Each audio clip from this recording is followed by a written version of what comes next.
Good evening, sports fans. Welcome to League 1, Season 16. It is the Conference Championships of Season 16. We're going to start with the ACC Championship between the Virginia Tech Hokies and the Syracuse Orange. For a quick rundown of the Virginia Tech roster, we've got the head coach of the Syracuse Orange to walk you through it, Coach Spectre. Coach.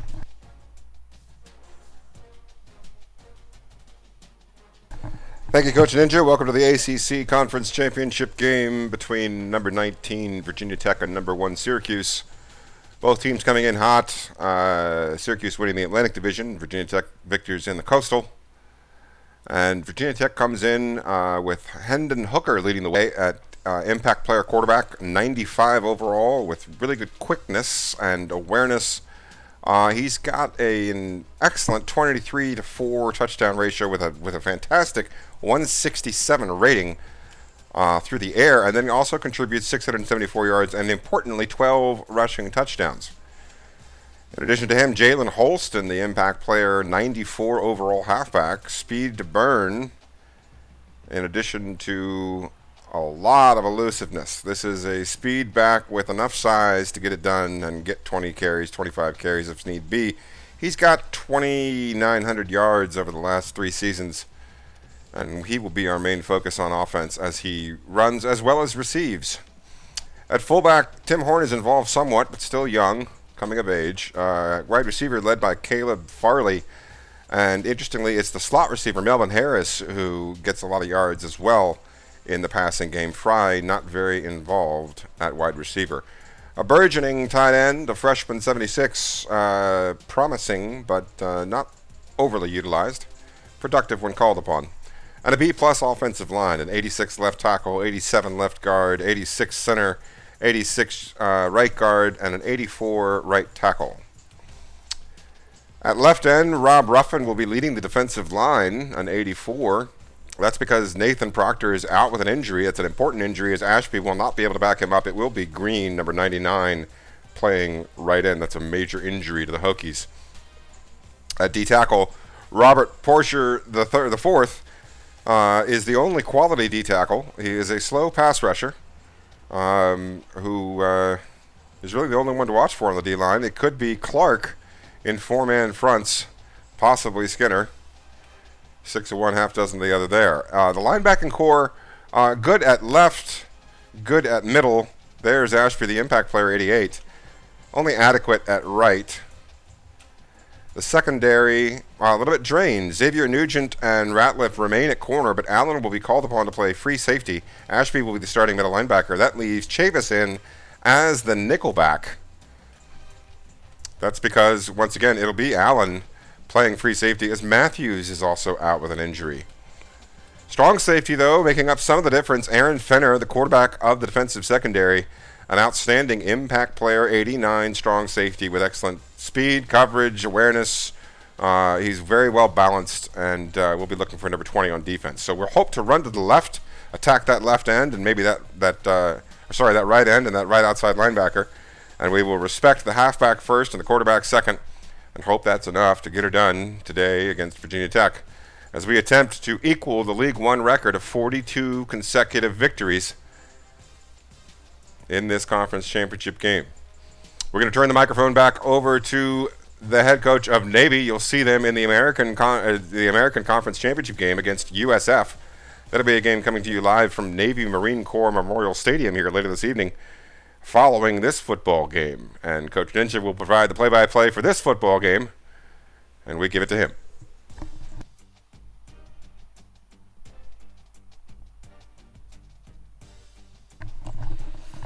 Thank you, Coach. As you see, overall, the Virginia Tech Hokies better on offense than defense, but solid 90 overall rating up against the 99s across the board of the Syracuse Orange. There's a reason why they've got to 40 in a row.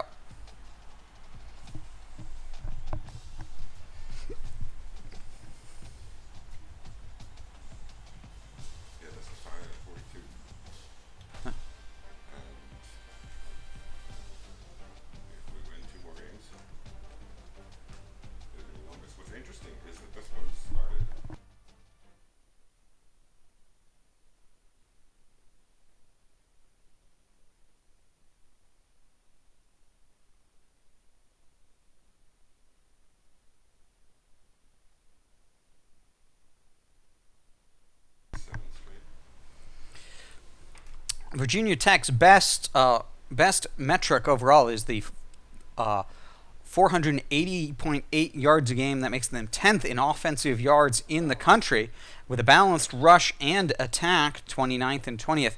The fact that they've only turned 10th total yards into 30th total points should be concerning. It also looks like they've got an excellent run defense at 38th, but a not great pass defense at 78th. Overall, they have a decent points at 44th, but the yards is 61st, smack in the middle. Looking at a lot of metrics in the top 5, including 4 number ones, but it's the passing yards in the passing defense that are lower than usual for the Syracuse Orange this year.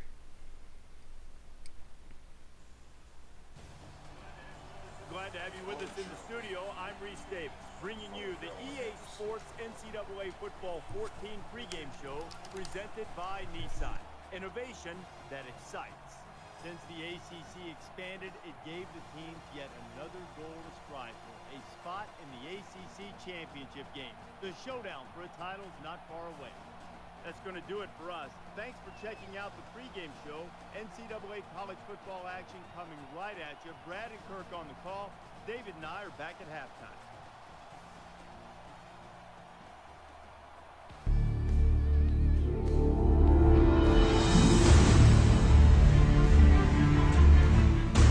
One of the most storied legacies in the history of college football. I started my coaching career, I had a dream. And every decision that I made, that I will be the head football coach at Syracuse University. Undefeated, untied. 1959 national champions. Syracuse has scored an undefeated season, and the team carries Ben Schwartzwalder off the field. It's going to be the greatest victory that you kids have ever had. Dozens of the most prolific and impactful players in the game. The first African American to win the Heisman Trophy. 6 members of the Pro Football Hall of Fame. 53 All-America selections. We need to make this place the hardest place to play in the country. We need you. We need everyone. This is our state, our town, our team, and we gotta win now. Go Orange! Spanning more than 10 successful seasons and covering the country from California, Ohio, North Carolina, and Virginia. This is League 1 NCAA football. Don't you let anyone steal history away from you. Since 1889, this is Syracuse football. Defense goes with the extra defensive backs as the offense comes up 5 wide. The Hokies win the toss. They elect to defer. Tanuvasa takes the ball out of the backfield and gets 14 yards on the scramble out of the 5 wide on first down. It always helps when you got veteran leadership, Herbie, and it really helps when they're as talented as this guy is.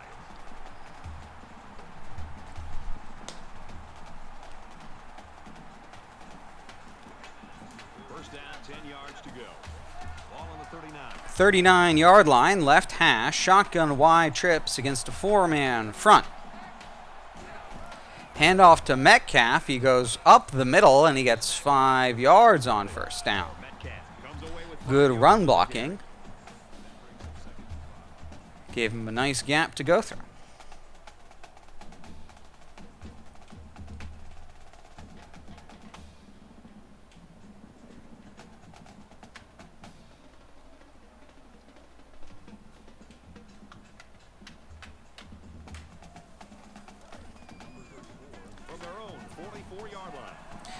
Second and 5 now. Shotgun normal halfback weak. And Tanuvasa with an audible.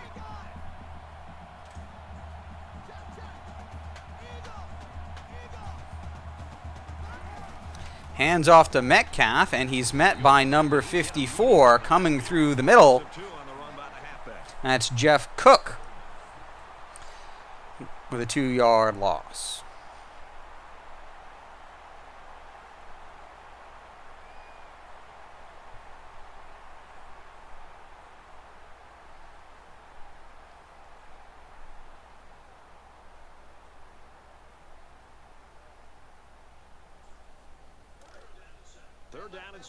3rd and 7 now. Return to the Y, trips.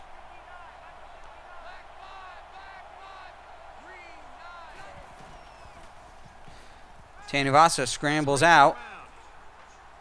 He throws on the run to Sanders, who causes 2 defenders to trip over each other. And Ricky Sanders has a 58-yard touchdown play on a heck of an escape by Tanuvasa.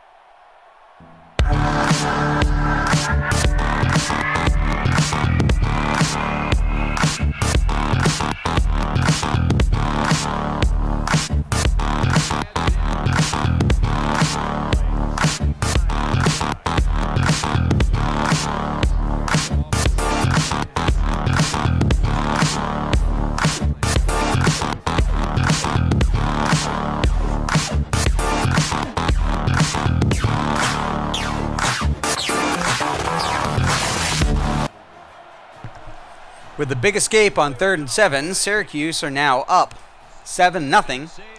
Virginia Tech on the 25-yard line with 6:08 in the first.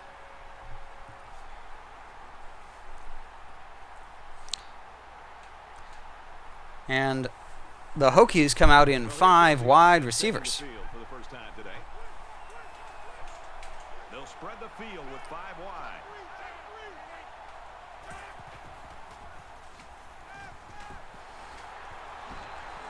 And Jeff Martin gets 9 yards, and the Hokies go no huddle in the 5 wide receivers on 2nd and 1. The quarterback in the gun.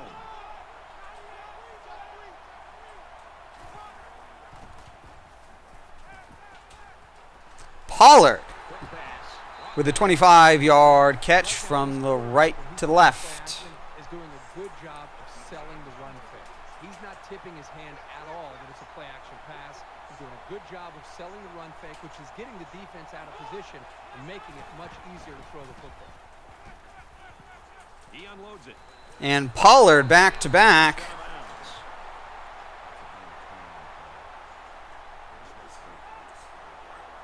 They'll line up with 5 wide receivers.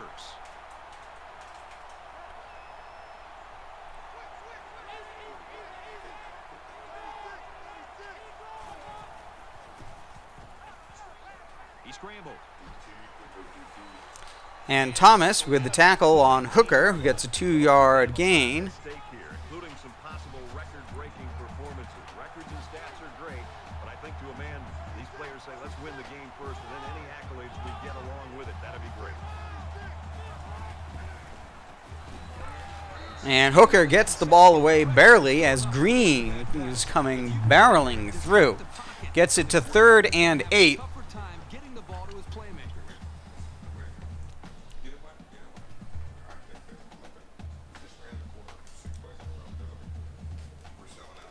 From the 19-yard line, 3rd down.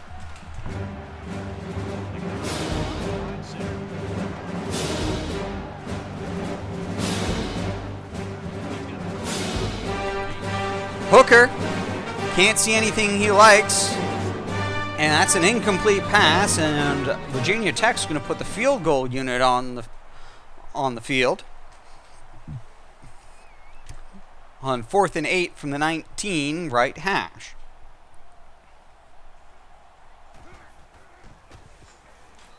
And it's right down the middle after the bang no huddle offense. Syracuse happy to hold Virginia Tech to 3. Virginia Tech is lining up to kick this one off. Schumacher just shy of the end zone. He's going to have to return it, and he gets stopped at about the 16-yard line.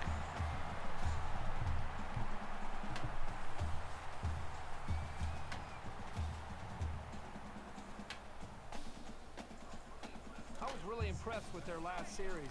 They came out with a focus on the passing game, and the offense got the job done. First and 10 from their own red zone. Lofton comes in motion from left to right. Tanuvasa keeps it and goes right up the middle, gets one. Syracuse got a guy behind center that can really do it all, Herbie. I mean, he's a dual threat. He can hurt you with his feet and his arm. With this guy, it's PYP. Pick your poison.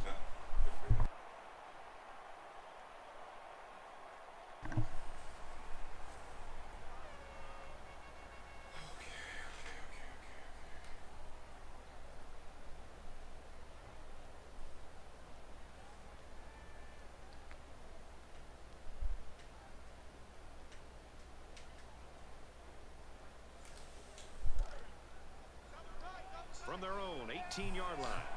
It's Split big now on 2nd and 9. 2 tight ends, 2 halfbacks. Tanuvasa keeps it, and a defender comes off his blocker, and it's a 1-yard gain again, and now it's 3rd and 8.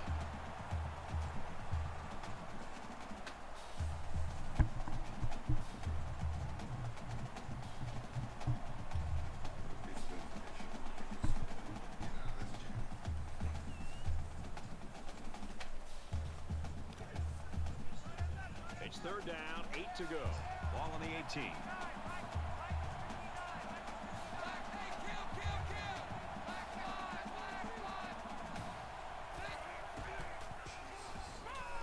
He might not be able to get the pass off. Runs with it, and he's got room. Got the corner. An incredible looping run the long way around to first down by 4. Good execution by this offense.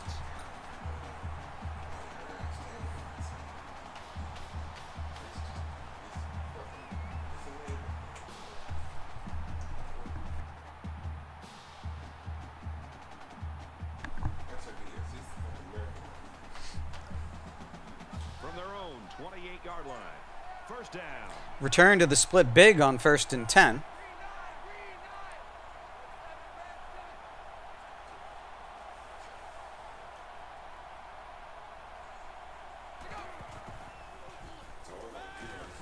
Metcalf gets 3 yards on the angle route out of the backfield.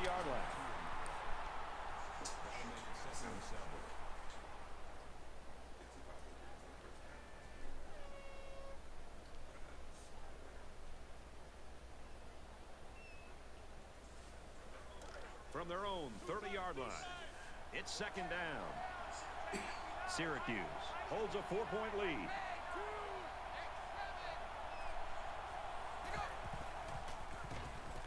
Tight end Bavaro from left to right. 11 yards out in the right flat on the drag. Example of the quarterback seeing the whole field and finding the guy who had the best chance of making a catch.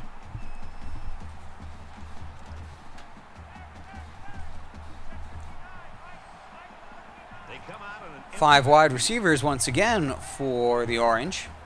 Tanuvasa again scrambling out. to buy some time. Here they come. Great run blocking. Keeps it. And he's finally knocked out of bounds at the 34. Flag down, and I'm not sure when it was thrown. Let's find out.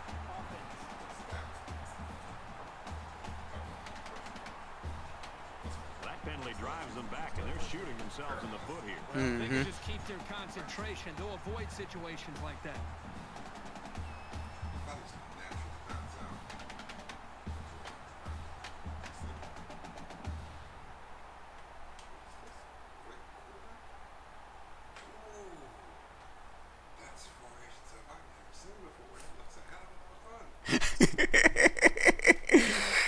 So we replay first down here. And 1st and 5 now as number 22 Lofton is in at quarterback. Metcalf comes in motion. Lofton keeps it and runs for the first down. 11 yards by James Lofton, the wide receiver playing quarterback out of a brand new formation.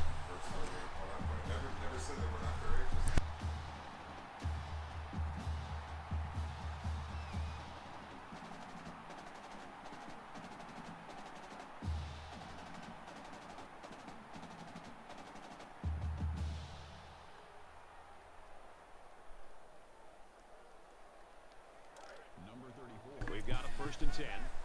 Ball on the 43-yard line. Syracuse is up by 4. Yeah.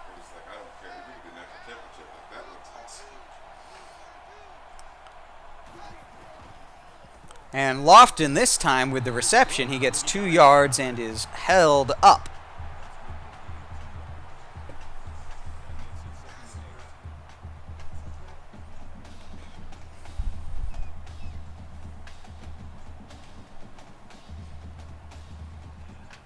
And this play is number 8 on the drive.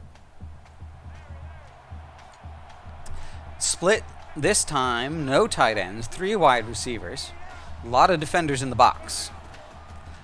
Metcalf gets 3 yards and is tackled by the linebacker.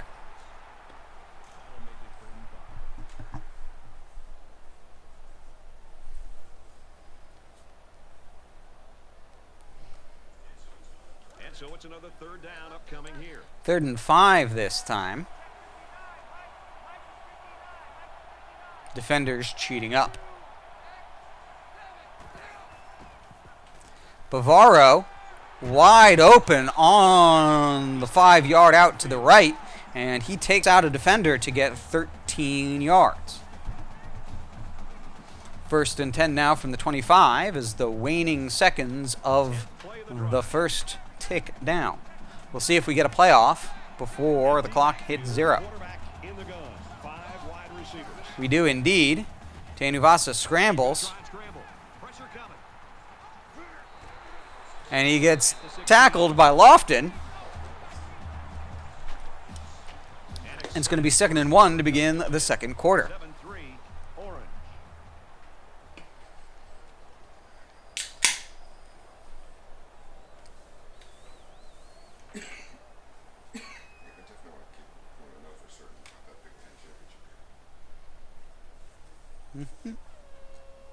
I'm aware. 2nd and short now, every coach's favorite down and distance. As we see a fullback and a tight end on the right side, as Tanuvasu takes the handoff and then a corner comes in unblocked, stops him in the backfield.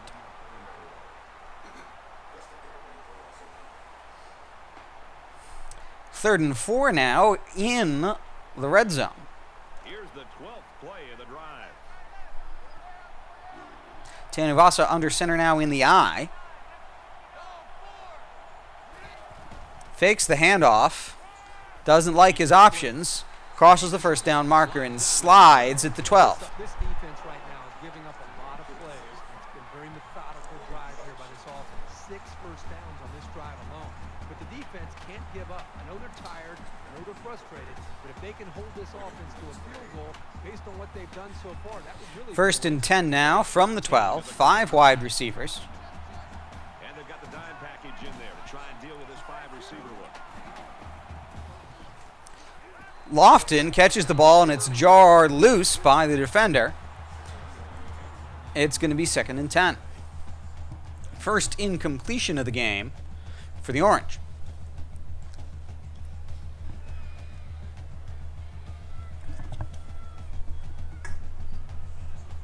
And this is the 14th play of the drive.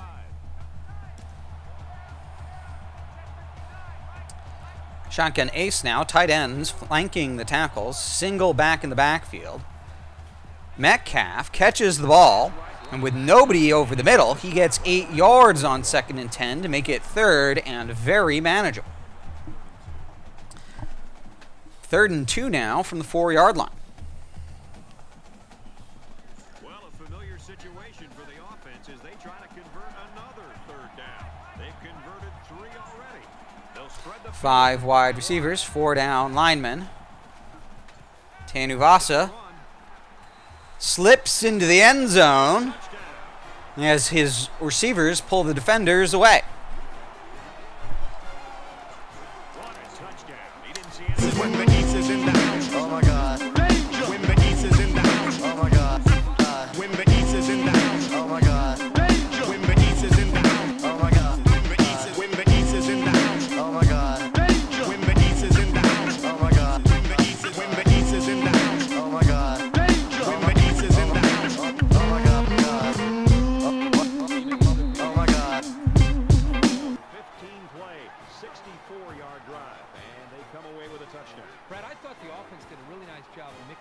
play calling on that drive. I thought the defense was on its heels most of the drive because of the versatility of the offense.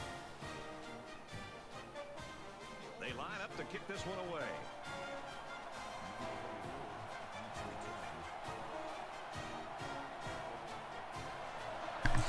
Virginia Tech down 14-3. They get their second possession of the game as Holston takes the knee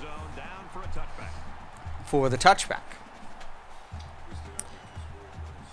6:39 remaining. You think about the challenges these two teams are facing. On one side, you've got to find a way to keep building on your lead, and on the other side, you've got to find a way to get back in it. Handoff to Holston. He's to the 40. And he gets a 22-yard run. Jalen Holston, the impact player starting halfback. And once again, they skip the huddle.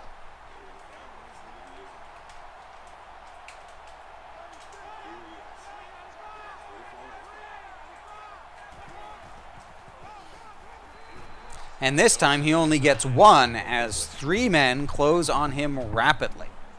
And still no huddle.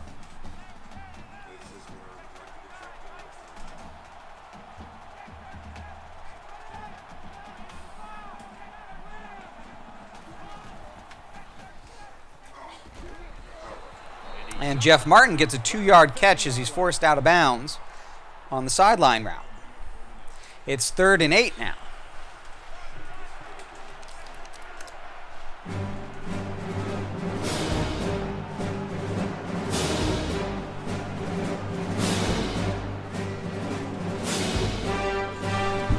And it's a screen pass to Jalen Holston on the left, and it's sniffed out rapidly.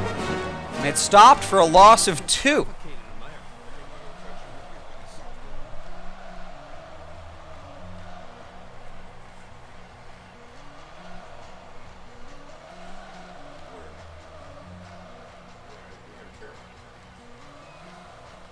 From almost the midfield stripe. Adams to punt.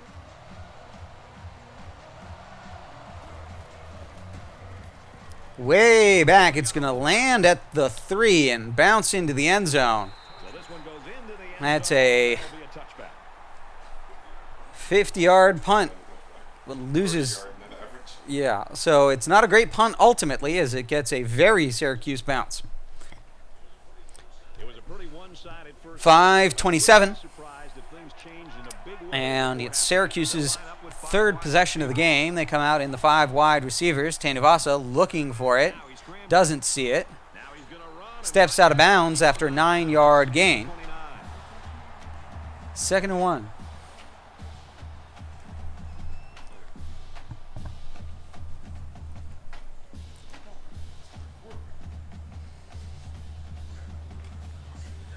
It's second down now. They're just a few feet away from that first down marker.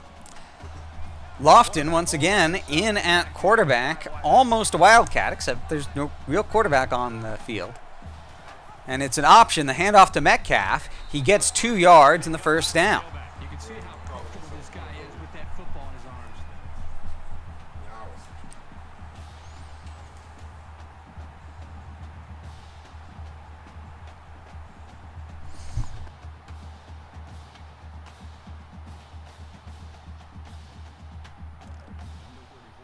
First down, 10 yards to go. Ball on the 30-yard line. Shotgun split big once again. A lot of defenders in the box. 1st and 10. Quarterback keeps it. Breaks outside. He's already in the secondary. There's 2 safeties closing behind him, but they can't get there in time. And it's another big run.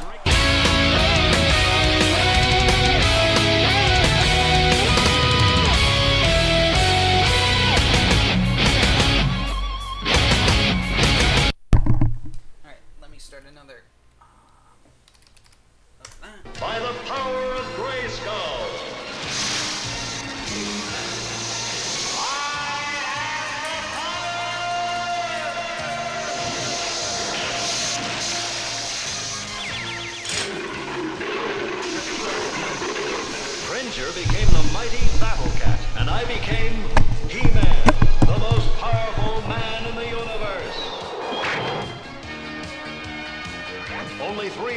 share this secret. And he tacks on the extra point. Let's throw it out to Reese now for the studio update. And after a quick pit stop, the technical issues with the lighting on the field, the kicking unit goes out and gets the extra point, puts it up 21-3.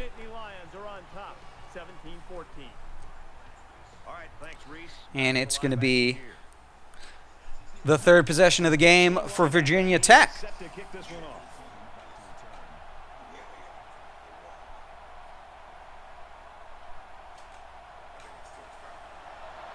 Knight puts his leg into it. And Holston gets the return. And he gets tackled at about the 28-27 yard line.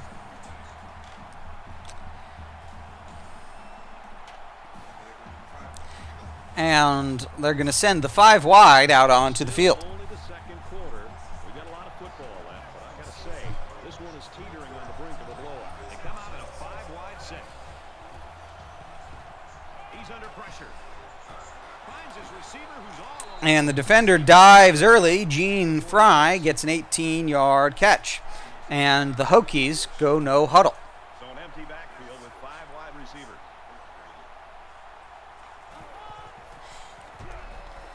Hit as he throws, and it's off target. It's going to be 2nd and 10. Yeah, he's going to feel that one tomorrow.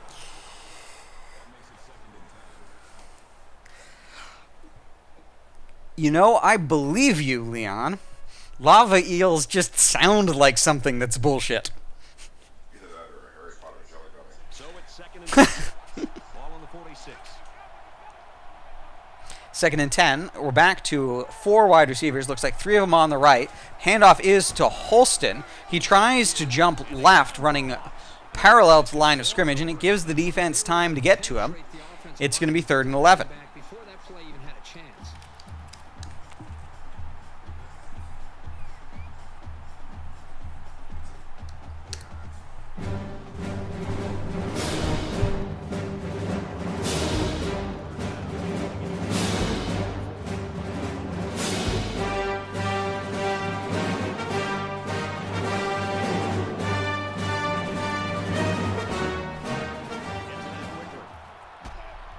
He's at the 40. And he tackles him hard. At the 30. Missed tackles and broken coverage give Jalen Holston his 2nd catch of the game on the screen pass. Go back to this play a little bit later in the game for maybe another big play. And that's the 2nd escape for the Hokies so far, and they get a slant 13 yards into the red zone. 15-yard line. Syracuse is going to take their first time out of the half. And Syracuse calls a timeout.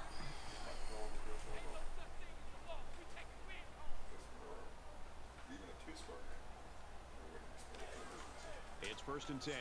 Ball on the 16. Oof, and I guess you're saying you want a lava eel, if that's the case. From what you've. Handoff to Holston up the middle. He gets 3 in traffic.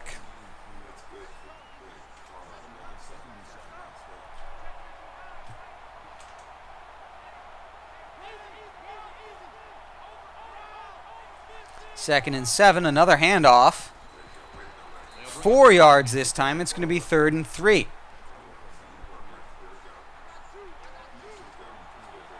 Got to be careful of a pass play with this defense.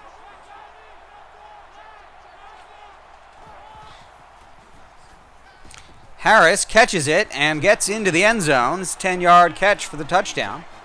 It's going to be 21-10 after the extra point.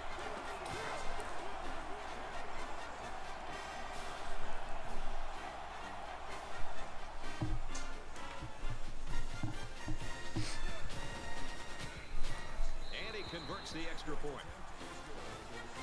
I want to put like this.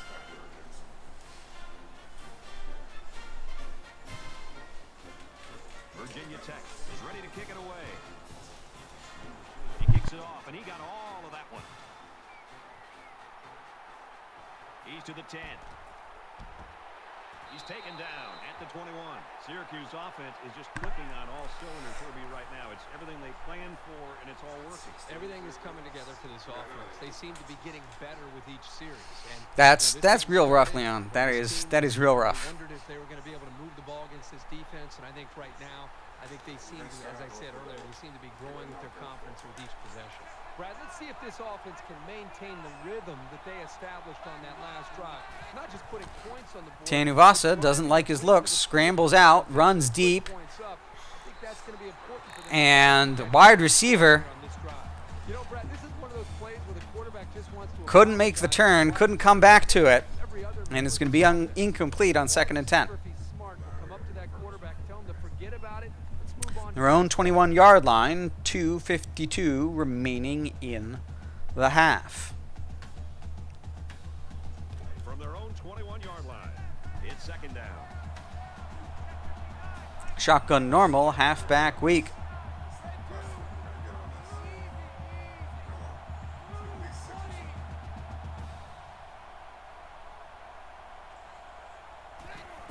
And it's a handoff to Metcalf.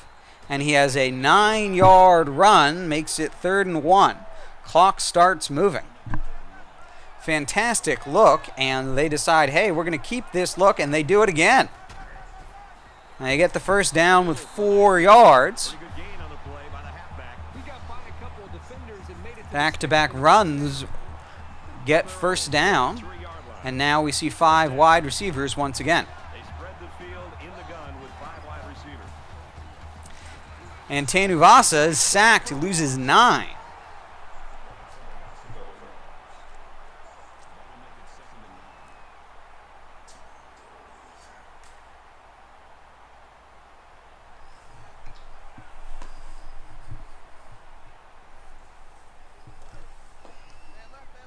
Second and 19 now.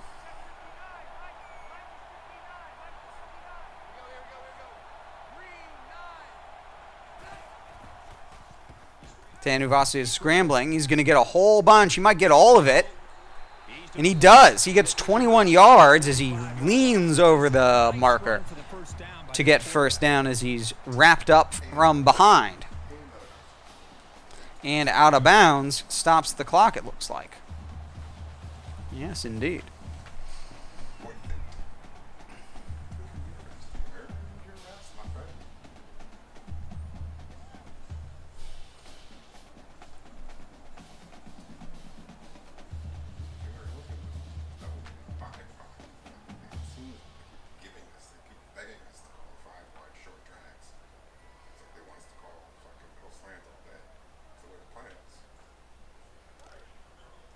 From their own 45-yard line, it's first down.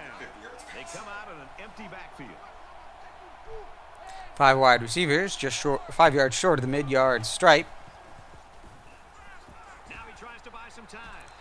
He gets 2 yards and steps out of bounds, not liking any of his options.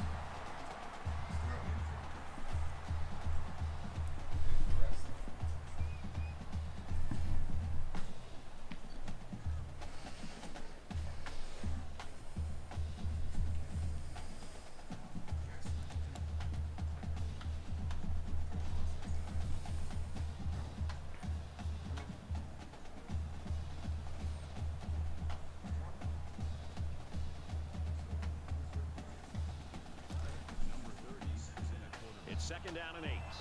Ball on their own 47. 5 wide. 5 wide receivers. On 2nd and 8. Tarkenton. And he's... And the corner comes in and grabs him from behind, slows him down long enough for somebody else to be the second man.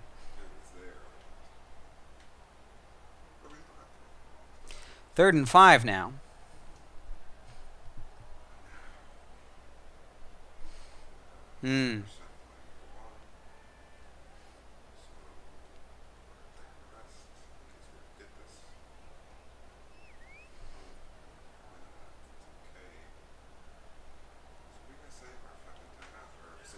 Third down again.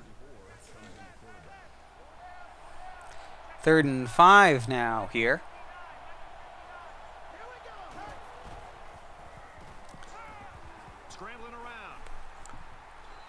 Tanuvasa gets no gain. He's going to pick up less than a yard on the quarterback scramble.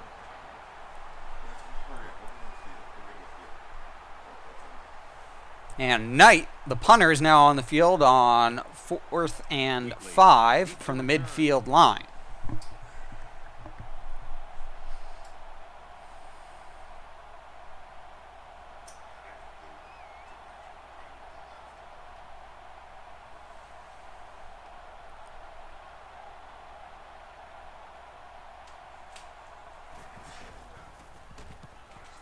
He punts it away, and there's no hang time on this one.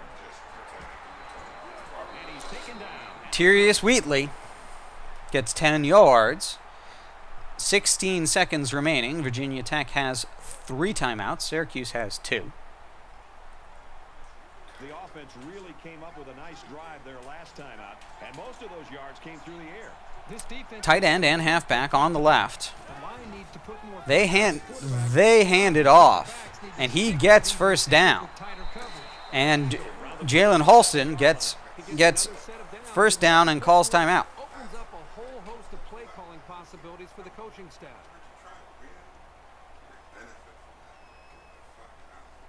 Ten seconds remaining. First and 10. This On ball, the 37-yard line. the ball is in orange territory. And the sack comes through. Call their second time. Another one bites the dust. Another one bites the dust. And another one gone. And another one gone. Another one bites the dust. Yeah. Hey, gonna get to do. Another one bites the dust. Shoot up. They'll spread the field with 5 wide. 2nd and 19. He's under some heat. And Tracy Porter gets his hands up and gets a deflection. 3 seconds left on the clock. It's going to be one more play. Third down now, and they need to get it down to the 37.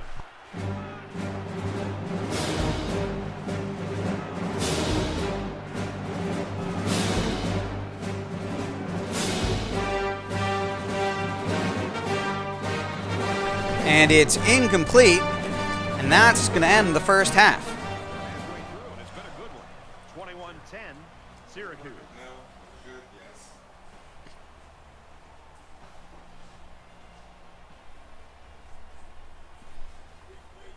We've played 30 minutes. Glad to have you with us on the EA Sports NCAA Football 14 halftime show presented by Nissan.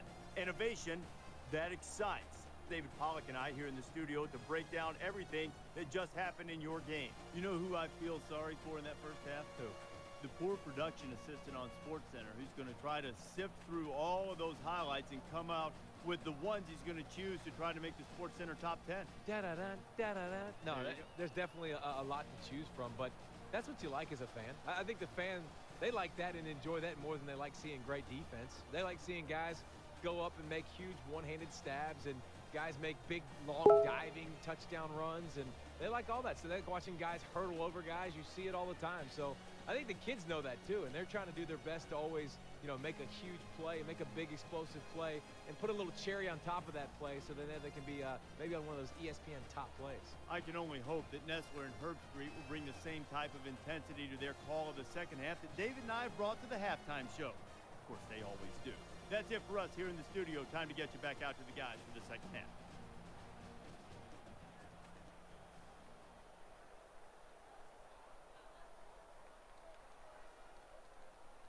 A quick look at some halftime stats here.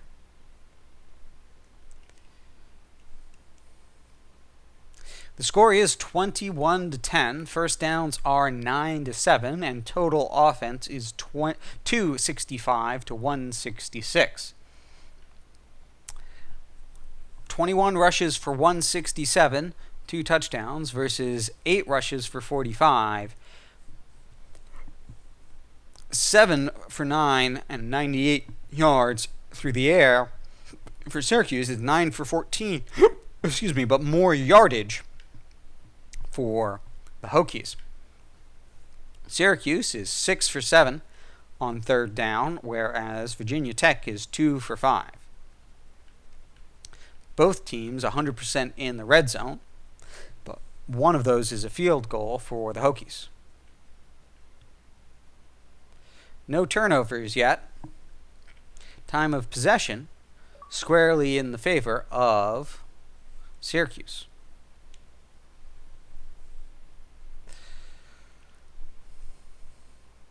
Tommy Tanuvasa, 7 for 9, 98 yards, 1 touchdown.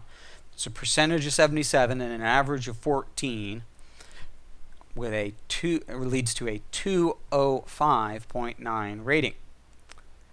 Hendon Hooker, on the other hand, is 9 for 14 for 121, 1 touchdown. That's 64% with a 13.4 yard average, and he's got a 160.4. On the ground, Jalen Holston, the halfback, has 6 for 52, whereas Hooker is 2 for -7. Syracuse, on the other hand, Tanuvasa, 14 rushes for 135. That's a 9.6 yard average, including a long of 70 on the ground. Metcalf is 5 for 18. Tarkenton, and also quarterback, got 3. Lofton with 11. Oh, sorry, I meant to. Nope, that was the next thing. Metcalf through the air with the most catches for 3 for 14 yards, but Bavaro leading with 2 for 24 in yardage. Sorry, not leading in yardage because Sanders has the 58-yarder for the touchdown, but backing him up. On the Virginia Tech side of the ball, Martin is 2 for 11. Holston is 2 for 24. Harris is 2 for 24. And Pollard, 2 for 45 at the very beginning of the game. Really spreading it around to these receivers are the Hokies.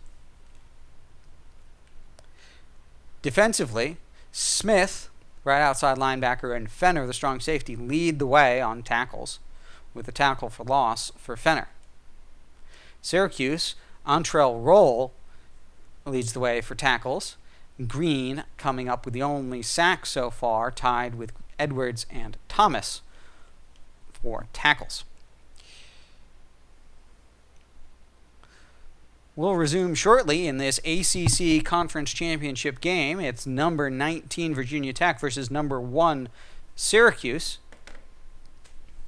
We will resume shortly.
All right, and now we get the second half kicked off.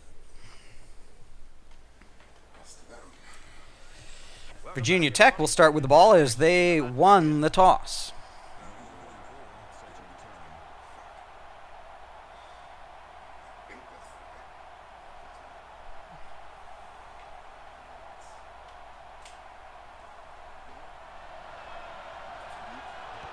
He really got a hold of that kick. And Wheatley takes the knee. Down for a touchback.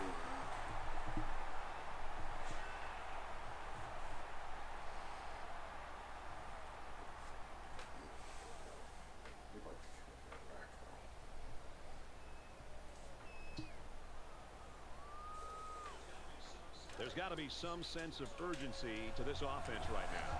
They don't have the luxury of wasting drives if they want to get 3 wide receivers on the right, halfback on the left. 5 receivers. And Hendon Hooker just throws the ball away. Got to do a much better job of being able to read that defense and make quicker decisions. And especially when the defense starts to get pressure, you've got to either get rid of that football, check it down, or take off and run with it. From their own 25-yard line. 2 halfbacks. Again, this is a passing play. It's out to Wheatley in the flat. He gets a 2-yard gain to make it 3rd and long. Still, the Hokies going no huddle.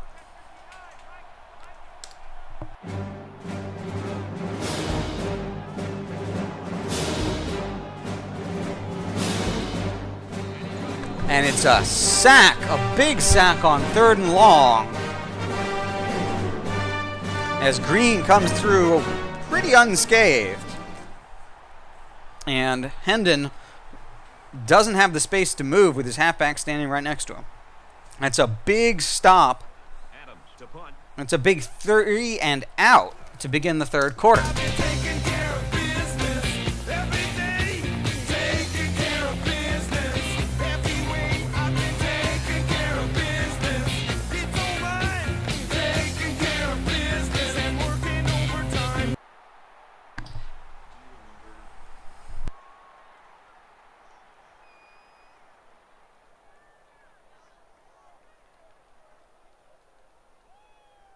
Quarterback leads the offense back out onto the field as we get 1st and 10 from their own 49. 5 wide receivers. Lofton, 5 yards on the right to left drag. Safe play hitting the underneath receiver, but it's a nice gain of 5.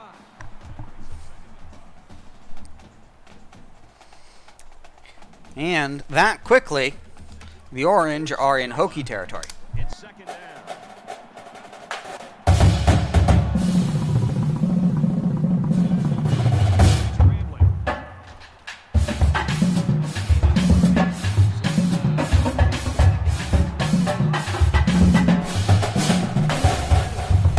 And Tommy Tanuvasa has just broken Barry Sanders' 260-yard rushing record in a single season.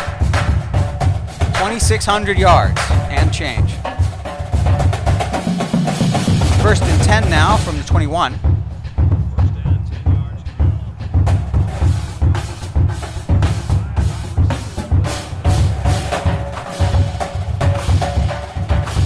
Tanuvasa again scrambles. And he gets hit. He's bounced. See what kind of forward progress they give him. 1st and goal now from the 8. Tommy Tanuvasa huffing. It looks like oxygen. It could be paint on the sidelines. Syracuse looks to take a commanding 3-score lead here. 1st and goal now from the 8. Tarkington in the game.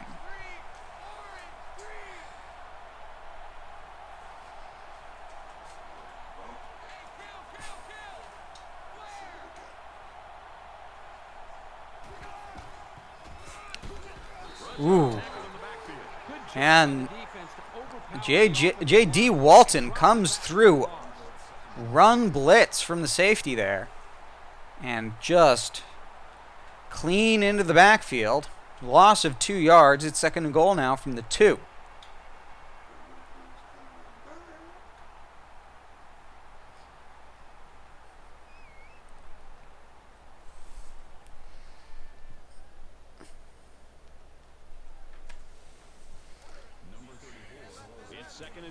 Tommy Tanuvasa back in the game. 5 wide.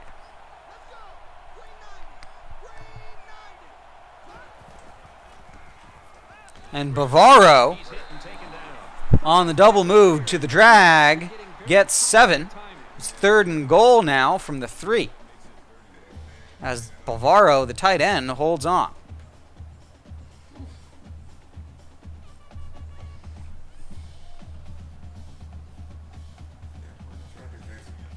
So here we go. It's 3rd and goal from the 2-yard line. Shotgun split. Tanuvasa keeps it, and he's hit, but he leans into it and gets the touchdown.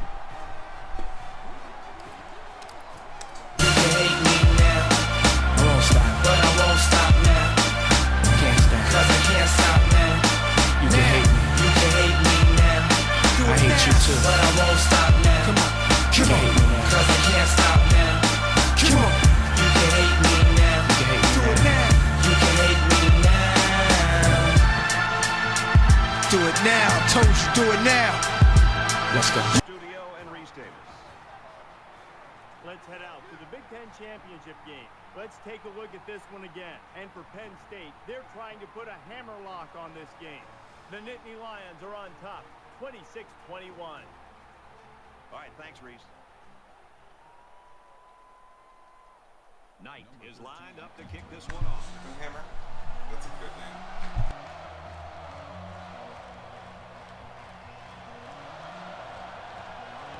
He just drills this one.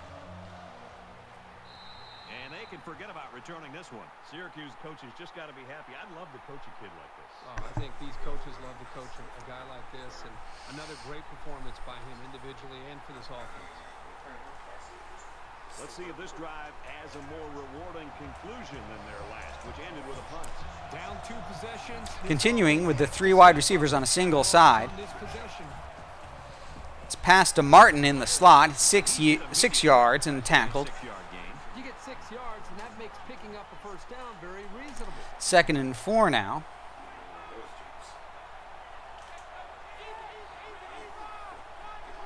Halfback on the right. And it's passed to Harris in the back on the quick bubble, whatever. And he gets 20 yards with great downfield blocking.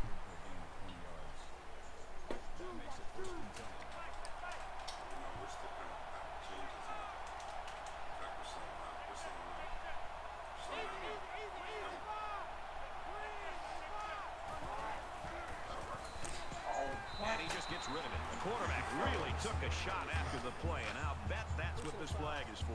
And they call roughing the passer. It's going to be 15 yards on a first down on Dexter Manley. Man, that was close. It looked like his momentum just carried him to the quarterback. That's a chicken shit.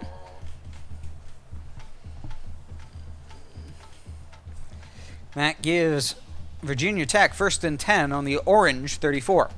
Continue with 4 wide receivers and a single back. 1st and 10. Ball on the 34.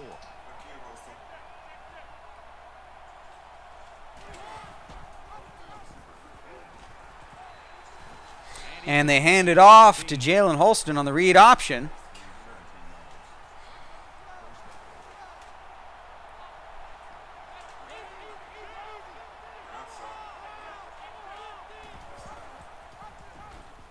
And this time, Holston gets caught up at the offensive line. His backup comes in. It's a 1-yard gain. No huddle. Coaches always say about this sophomore is that he has great lateral movement. That lets him move well behind this defensive line and get after a lot of plays. And Holston loses 3 this time. It's going to be 3rd and 12.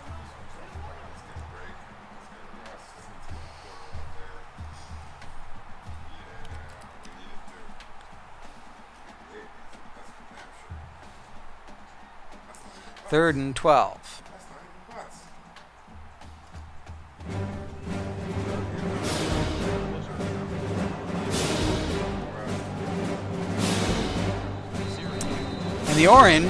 And the orange call a timeout.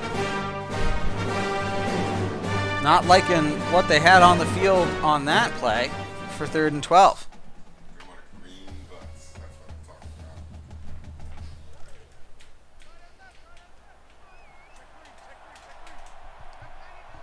Tight end, 3 wide receivers, and a single back on 3rd and 12, just inside the red zone. And Green comes clear, 7 yards and a sack. His third sack of the game. Call it a 4-point timeout. It's not guaranteed they would have gotten it. I feel pretty good that we increased our odds. Another one bites the dust. After the sack, now 4th and long. Another one bites the dust. And another one gone. And another one gone. Another one bites the dust. Hey, gonna get to two. Another one bites the dust. Shoot up. Can do damage to a drive.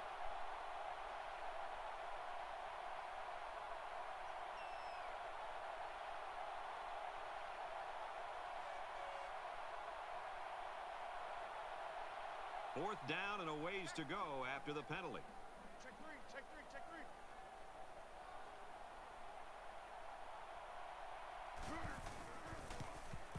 The kick is away. It's long enough. And it curves inside. It's going to be 28-13.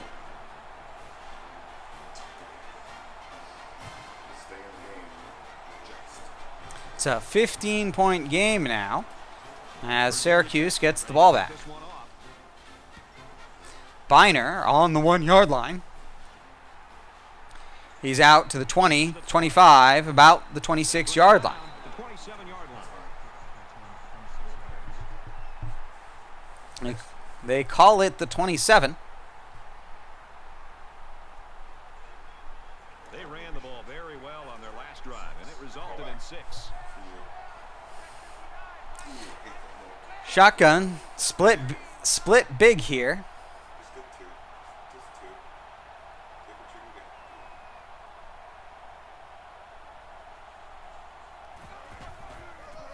Tanuvasa goes up the middle. They get nice yardage on that run. 5 yards.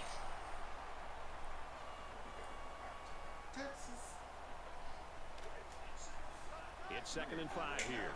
Ball on their own 33. Once again, shotgun split big. Scrambles out. He's going to try and scramble. Decides to keep it. Ooh, great run blocking by Metcalf, and pushed out of bounds after a 24-yard gain is Tommy Tanuvasa. Puts him over 200 rushing yards this game.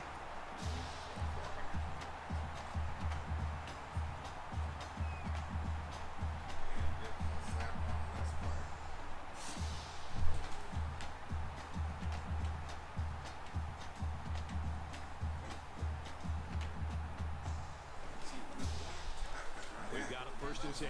Ball on the 44-yard line. He's in the box. They're just begging us to run those short drives.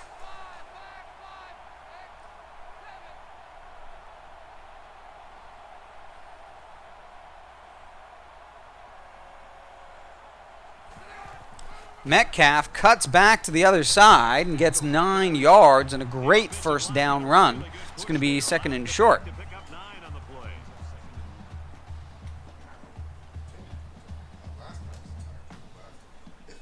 Short yardage situation here. 2nd down and 1.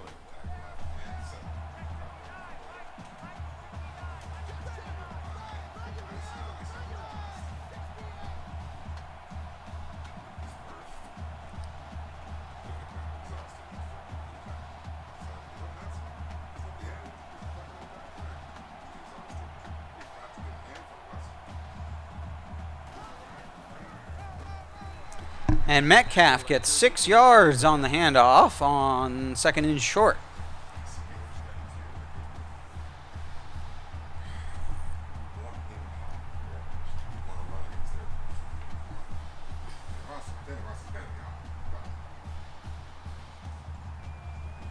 From the 29-yard line, it's 1st down. The quarterback in the gun, empty backfield, 5 wide receivers in the formation. Welcome. Happy New Year. What's that? Happy New Year. Happy New Year. Happy New Tech. Yeah. I hope it's better than the last. Yeah. Never ways to go. Here we go. Lofton, 4 yards on the drag route. 2nd and 6 now from the 25-yard line.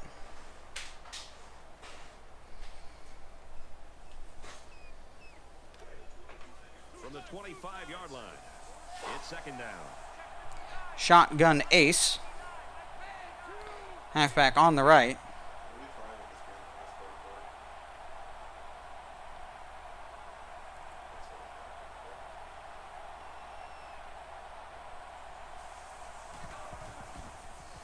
Tanavaso likes it eventually. Bavaro with an 18-yard catch should be at about the 4. He exploded out of his cut and beat the man coverage for a new set of downs. Thanks, Arbark.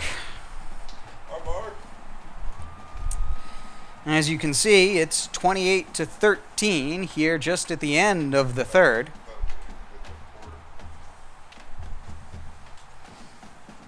As the Orange are going to let the quarter end.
And Tommy Tanuvasa once again with the scramble for the touchdown. When he didn't like his early looks, he gets the hell out of Dodge and runs between two guys who overcommit.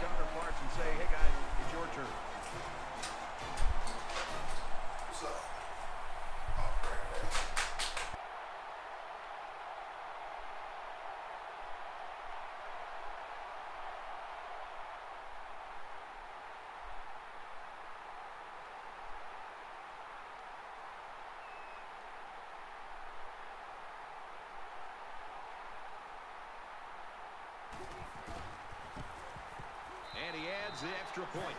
Reese Davis joins us in the studio with this update. Reese? Always a wild offensive showcase in the Big 12 championship game. And for Oklahoma State, they are relentless, just hammering away with that running game in the big offensive line and score a touchdown. Better make sure those scoreboard bulbs are working. Plenty of scoring here, and we're all locked up. All right, thanks, Reese. Back to the live action here.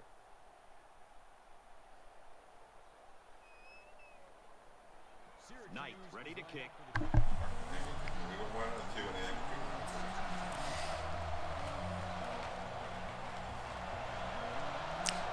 Knight puts his leg through it, and it's going to hit the middle of the letters, and Wheatley takes the knee. This one's going to be down in the end zone for a touchback. Virginia Techs are really used to having everything go their way on offense, and that hasn't been the case today. Hasn't been the case. You know, the offensive coordinator, I think, may have looked at this game as if it would be no. And they send out 5 wide receivers, down 35-13. Just about ready to call the first play of this drive. They were able to pick up a field goal on their last possession. That makes 4 sacks today. And comes through to get the sack to start it off right. Bad boys, what you gonna do? What you gonna do when they come for you? Bad boys, what you gonna do? What you gonna do when they come for you?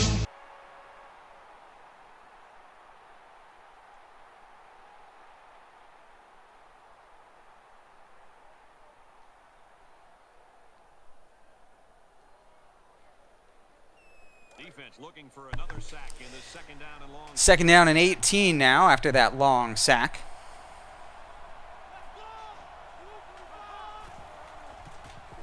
And quarterback scrambles, breaks a tackle, breaks 2. Only gets a 5-yard gain. It's going to be 3rd and 13. And once again, no huddle. But they have to be aware of this quarterback's tendency to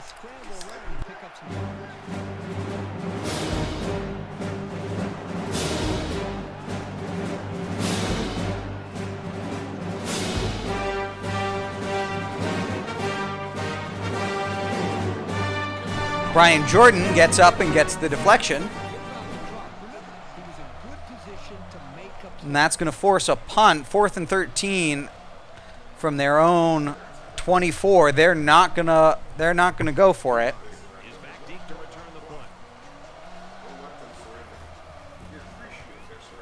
Schumacher catches it on the 40, crosses the 50, gets tripped up. The 49-yard line. Syracuse proven to be the better team in every facet of this football game. Their defense has played lights out. Their offense has taken advantage of their opportunities. Everything has led them to a very comfortable lead. First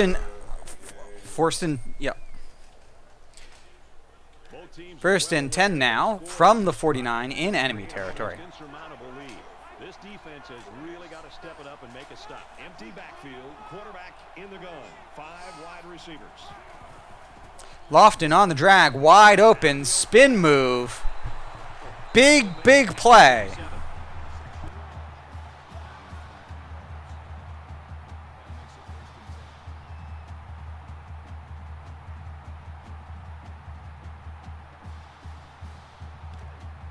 First down, 10 yards to go.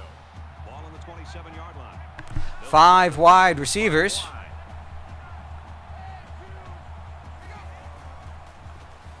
Deep to Lofton, between the zones. Mini fridge.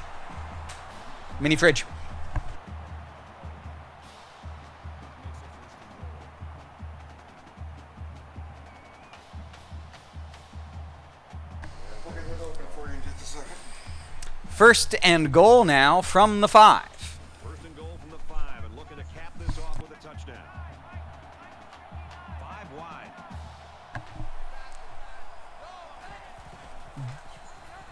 Quick strike and it's caught for the touchdown.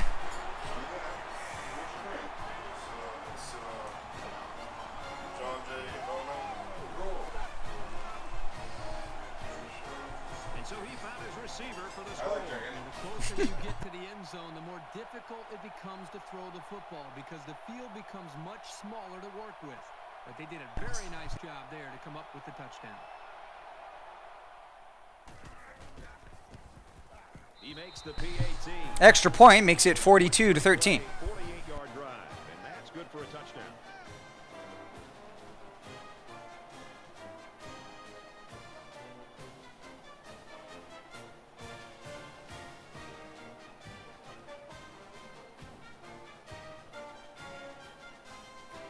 Syracuse gets set to kick this one away.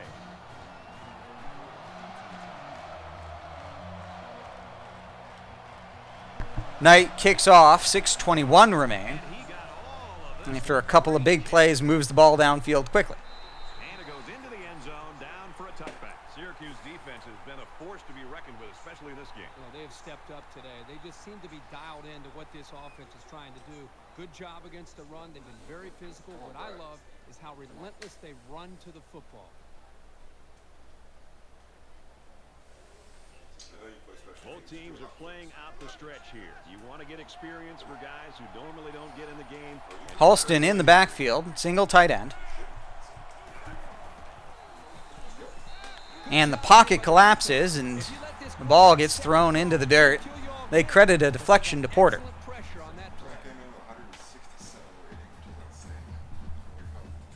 246 yards a game is his average. From their own 25-yard line. Second down. The quarterback in the gun with 5 receivers. Hooker gets moved out of the pocket. He goes short to Harris, who gets tabled. And it's going to be 3rd and 8 now. They come out in a 5-wide set.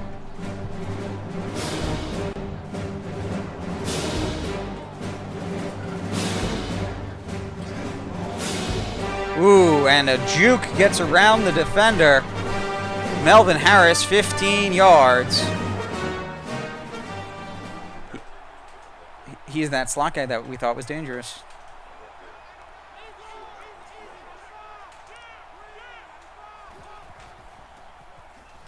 Hooker. Hendon Hooker gets 2 yards as he slips around one defender. and gets pushed out of bounds by the next. Still 5 wide, still no huddle. Seen a lot of it this game. Hit as he throws. Harris, who muscles through 2 guys, gets 12 yards.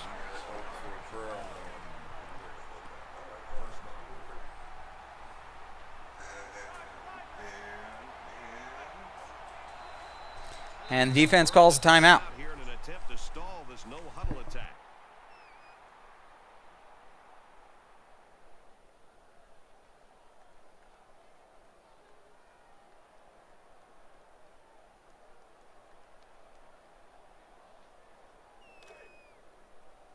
First and 10. Ball on the 45.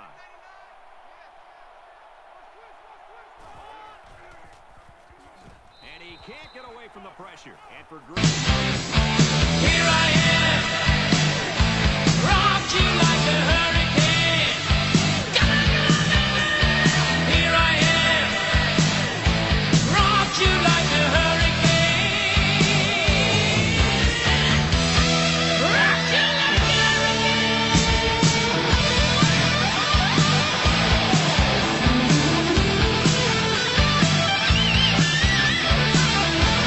Green forces Hooker out. Thomas clotheslines him on the scramble.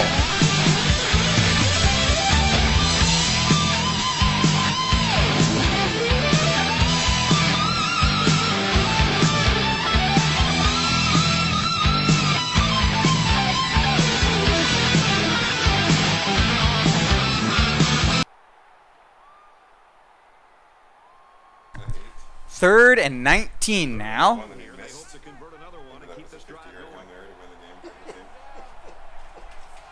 Almost halfway through the fourth. And it's a screen. And Green peels off his blocker to make a loss of 5.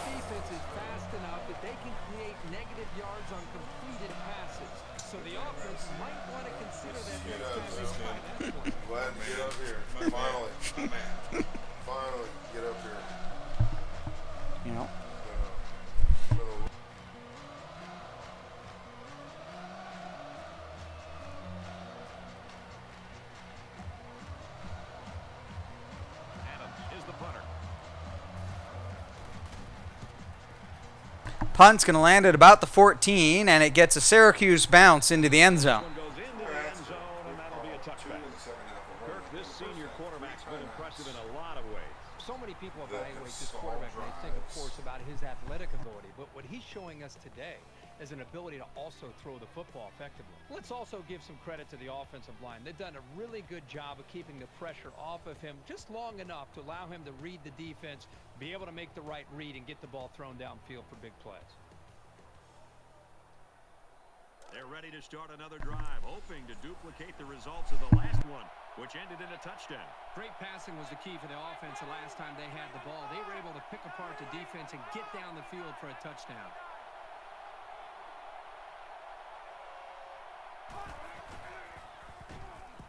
He's in trouble. Rolls right. And Lofton has Sanders with tons of space.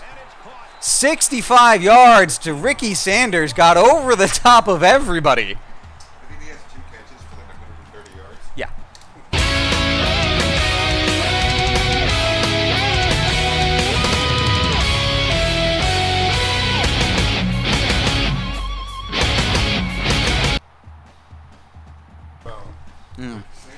Sanders hasn't been looked to since the first quarter when he got 58 yards.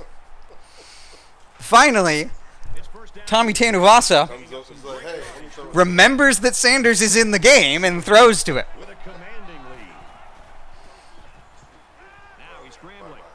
Now he's going to run and watch. Walking downfield, Tanuvasa 15 yards and another long touchdown run for the quarterback. You can get it if you really want. You can get it if you really want. You can get it if you really want. But you must try. Try and try. Try and try. You'll succeed at last.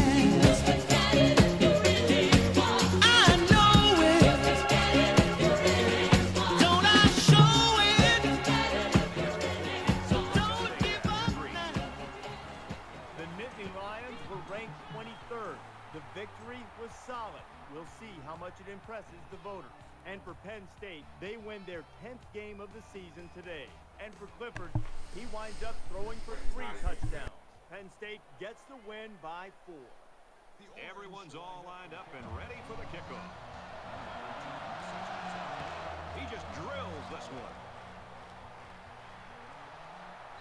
This one's going to be down in the end zone for a touchback. Boy, aren't they? They're so full of energy. It's almost scary. This defense has been bringing the blitz and is having success getting to him.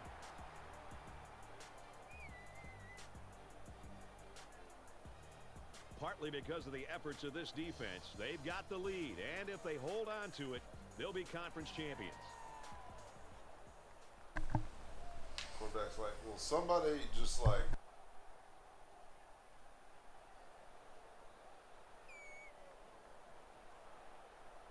I don't expect any once-in-a-lifetime rallies here, but that being said, we could still see some exciting plays. 2 halfbacks in the backfield, 3 wide receivers. And Green comes through again. For Green, he's equaled the NCAA record for most sacks in a single game. Most sacks in a game?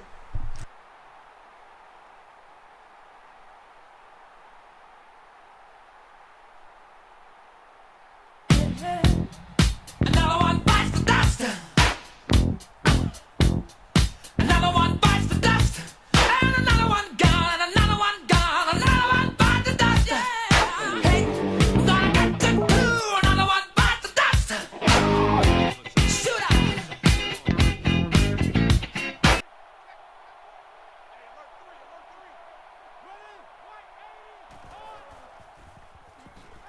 And he's going to be sacked. Great job back-to-back plays by the defense. These hits take a toll on a quarterback, physically and psychologically.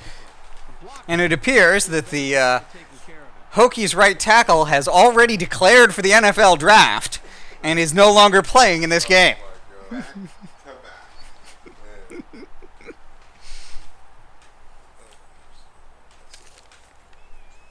Defense hoping for another sack here on 3rd and long. 3rd and 23 now. And they hand it off to Jalen Holden, trying to sneak out the draw play, but they lose 4 yards.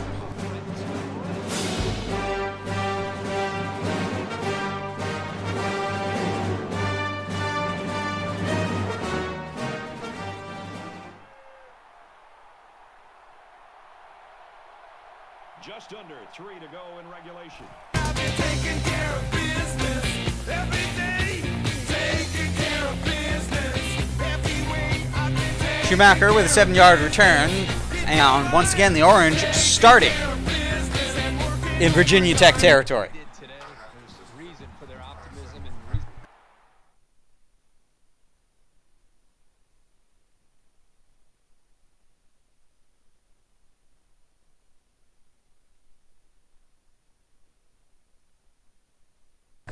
Is that weird, but Sure, why not? I didn't know that anything was discussed. Hey, but that's a range. That's a range. Extremely well on their last possession, on their way to the end zone. You know, when this defense went over the sideline based on the way they've been playing so far, this defense coordinator is going to be livid. He's got to get in their face. He's got to challenge them. Lance Allworth, 5 yards over the middle. It's not just about X's and O's. It's about attitude and playing with a lot of confidence.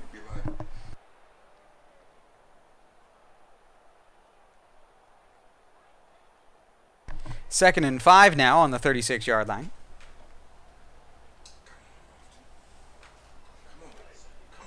It's 2nd down, 5 to go. Ball on the 36. They spread the field in the gun with 5 wide receivers. He's on the run.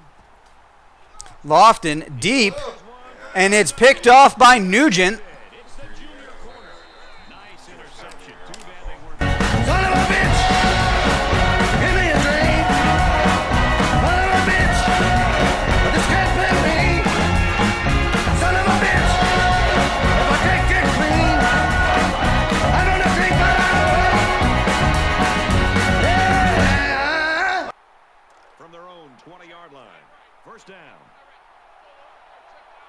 Just under 2 minutes in the game.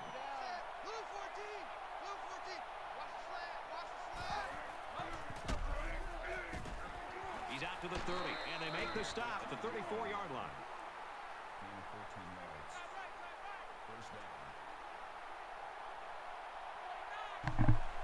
Starting in reasonable position now and seeing what they can do, calling a screen, and it's sniffed out quickly. Loss of 4 yards on the screen pass to Jalen Holston.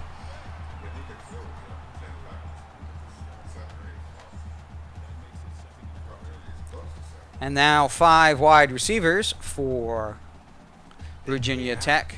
So they had 2,900 yards for their halfback over the last 3 seasons.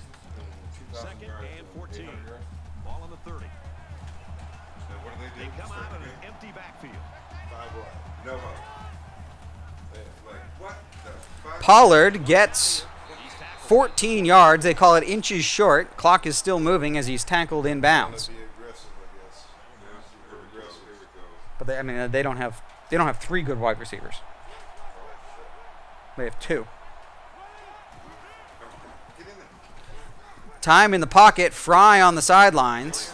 20 yards and hit out of bounds. We're about to use our last time. Yeah. Okay, we're gonna call that. Give him a basketball. What call is Quarterback all by himself in the backfield with 5 wideouts. Syracuse will take their last time out. Syracuse spends their final timeout. Because we never stop caring about defense. That's our identity.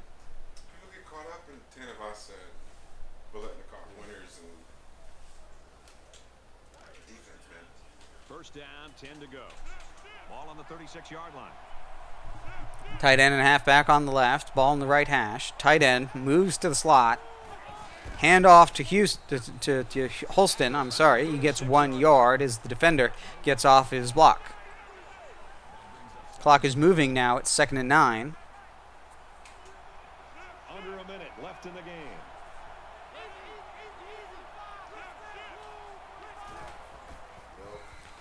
And Hendon Hooker loses 7. It's going to be 3rd and 17 now. Special game for this pass rushing defense. Too deep, man. Too deep. There's only down. That's the only defensive player. So another 3rd down here, and this time it's 3rd and long. It's not even my best written player. They'll spread the field with 5 wide. Oh, man, you got robbed. We'll take that, though. Wow. Picked off, and that And Porter snaps the turnover, even up the turnover battle. 17 seconds remain in the game. But another interception, another miscue for this team. They're already getting blown out. They've got no It's just like chance to somebody get back cutting to you the off in game. traffic and going faster than you. Like, I don't give a fuck if you cut me off if you're going faster than me.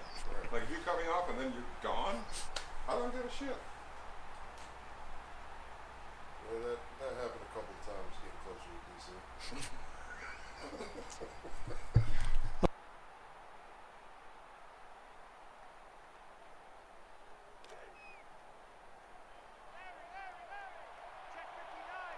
Five wide.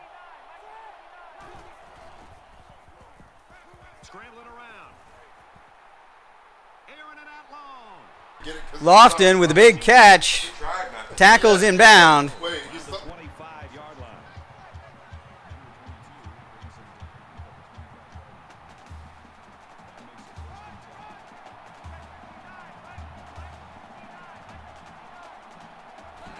Spikes the ball. That was a Tenavasa spikes the ball with 6 seconds remaining. They're on the 25-yard line. Can't call the same formation. There's form subbed out, and I won't fuck with my form subs. There's form subbed out, and a lot of other things. But 25 yards out.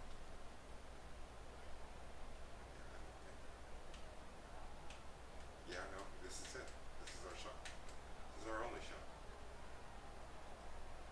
What? Oh no, it's spread. We're gonna run out of time. Come on. 2nd and 10. Ball on the 25-yard line. Syracuse comes to the line in complete control in this game. And Nugent with another pass. Another interception to end the game in garbage time. No, he's their best player. And game ends 49-13. Syracuse win the ACC. They're headed to the national title game. Great defensive game, holding the Hokies to a 13 points, a single touchdown, and 2 field goals. Just a fantastic defensive performance and a offensive performance that we have come to expect from Tanuvasa. Big passes, big runs, complemented by a great scrambles.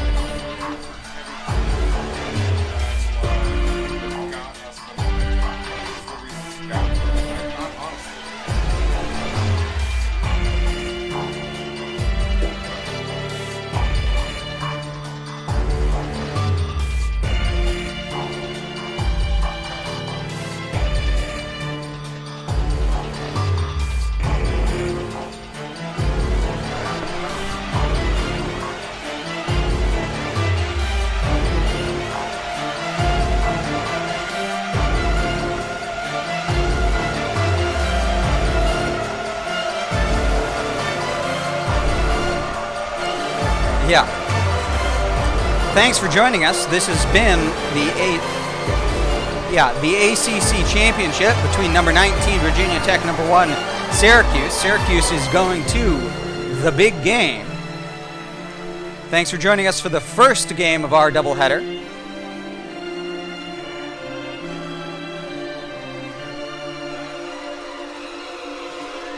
A couple of quick game stats. First downs, 14, a respectable amount of first downs for Virginia Tech, but only 230 yards of total offense, and not enough at all. Nothing on the ground, despite having a 98 halfback. Yeah. Lots of big plays, as you can see. 2 turnovers, both of them pretty much in garbage time for Syracuse.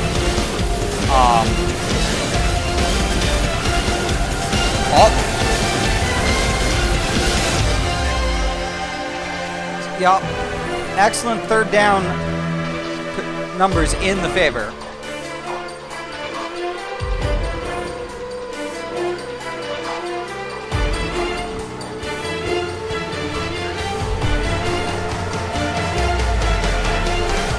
No, not by a long shot.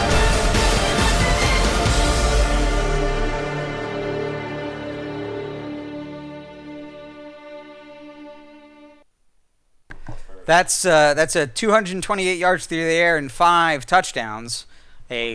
On the ground, another 2 touchdowns and 229 through the air for Tommy Tanuvasa in his senior ACC championship game. Thanks for joining us. I see a couple of new guys. You joined us just as the fourth quarter of the ACC championship has ended. We're going to resume shortly with the American Conference Championship. Unranked USF at number 22 Navy, but we're going to take a brief halftime break intermission before we resume with that game. Look forward to Navy hosting USF in about 15-20 minutes. Thanks for joining us. We'll be back soon.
All right, folks, welcome back to Game 2 of this Conference Championship Week doubleheader. We've got USF taking on your Navy midshipmen, 22nd ranked Navy, hosting the Bulls of Tampa in the American Conference Championship game. We're going to give the microphone over to Coach Ninja, the head coach of the midshipmen. He's going to give you the rundown of what USF has in store today.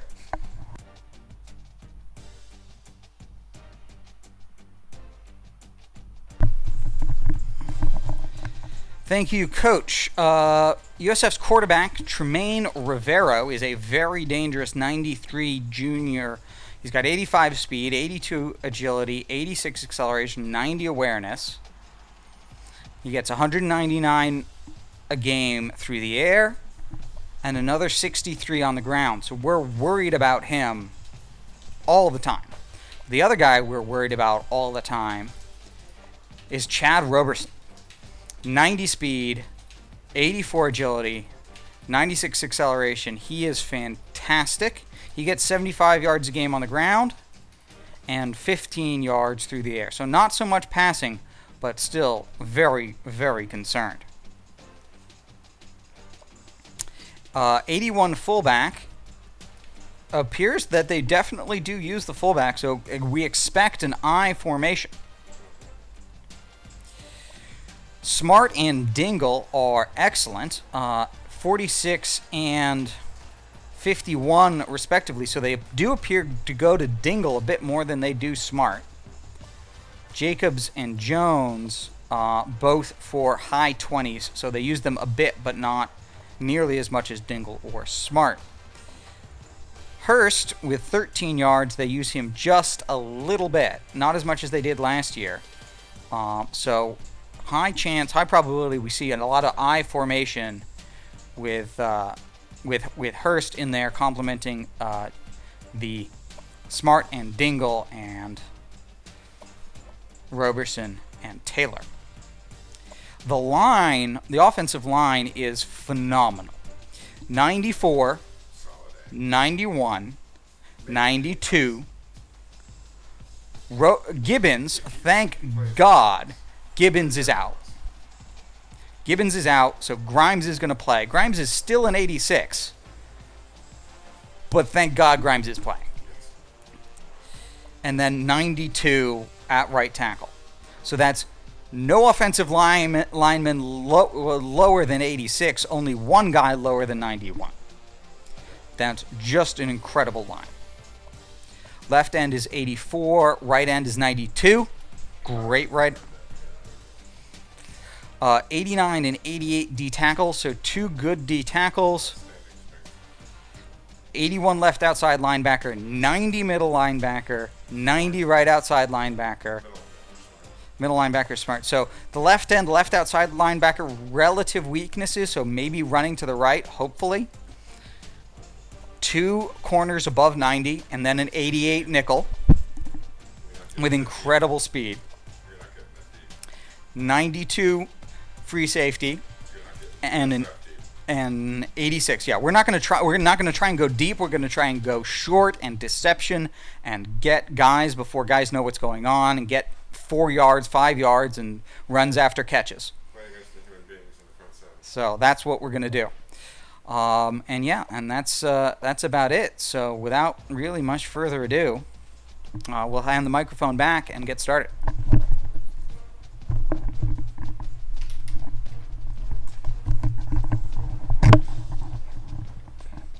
All right, folks, American Conference Championship about to get underway. USF facing off against Navy.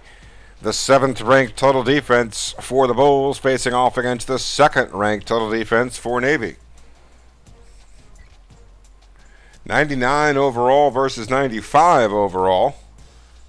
Both teams with talented players on both sides of the ball. A slim difference in offense provides a more robust difference in the overall.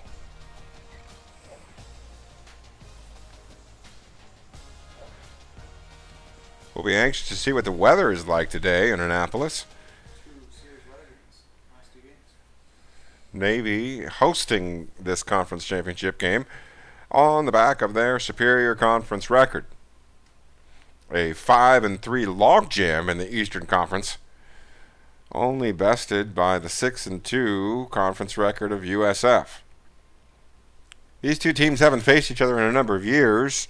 The Midshipmen coming into the game with a 6th-ranked scoring defense, number 2 in the nation against the run, and a very quality 21st-ranked passing defense leads to the 2nd overall defensive ranking.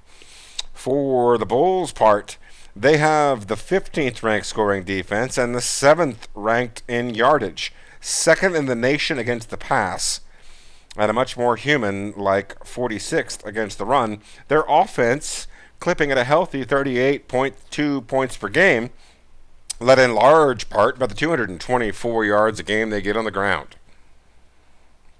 Best players for the Midshipmen, the place kicker Rawls, an outstanding 95. Carter, the right guard, and Henry, the tight end, Reggie Henry, multi-year starter for Navy. On the other side of the ball, Roberson, the key point of impact for the Bulls offense, the 98 overall halfback. He's in the backfield with Tremaine Rivero, who's a 93 quarterback. He's got 300 attempts and 150 rushing attempts, 763 yards on the ground, and 25 total touchdowns. Calhoun, the 92 right end, the strength of a defense that has potentially some other question marks, a little bit more so than their offense does. This USF Bulls offense coming into the game with what promises to be a very challenging offense.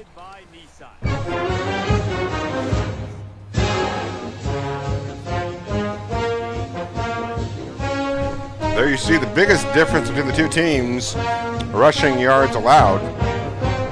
One would gather that USF's strength should lie in the ground game if Navy is able to display their acumen in that category once again this week. It'll go a long way to giving them the advantage in what should be a tightly contested affair. It's a bright sunny day here in Annapolis. No report yet on the wind. We'll be anxious about that. But the weather otherwise not a factor. As we said at the outset, these two teams haven't played each other in a few years. The Blue Angels there providing the formation overhead. And we are almost set to get underway with a packed house here at Navy Marine Corps Memorial Stadium.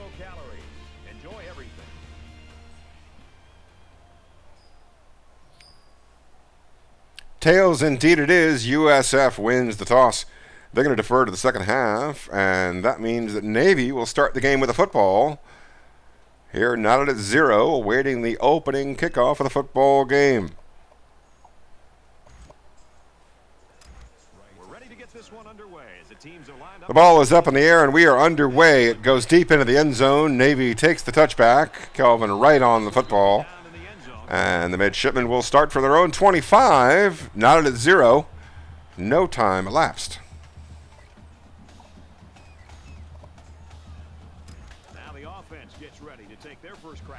Midshipmen coming out in a spread set. They've got 5 wide receivers. 2 down linemen for the Bulls.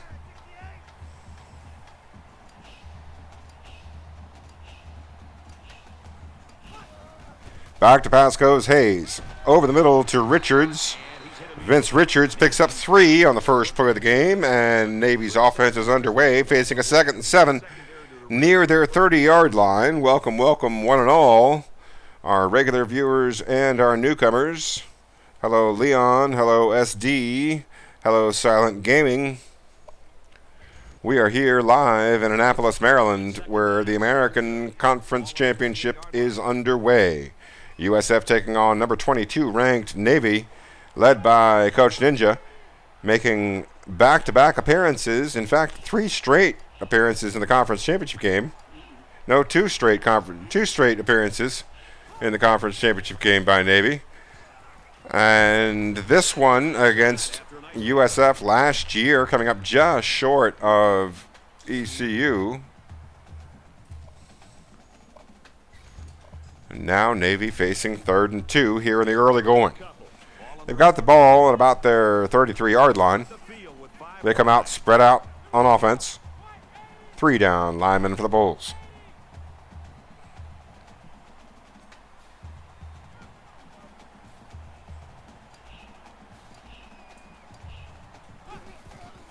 Hayes drops back, goes out to the left side on the out route. McKinley makes the catch, and Todd McKinley gives them 9 yards. That's enough for a fresh set of downs near midfield. They're out to the 42-yard line now, are the midshipmen, here on this opening drive of this conference affair.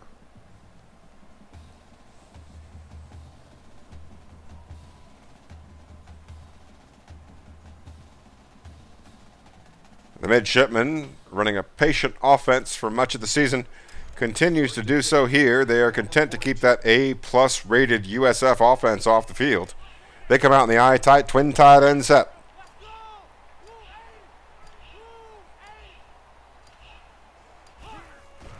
Up the gut they go to Bright, and Joe Bright picks up 3. Going to be 2nd and 7 now for the midshipmen, as they keep the clock moving on that play. This is a team more than content From their own 45-yard line. to hold on to the football. Coming out now in an eye tight once again. 4 down linemen for USF.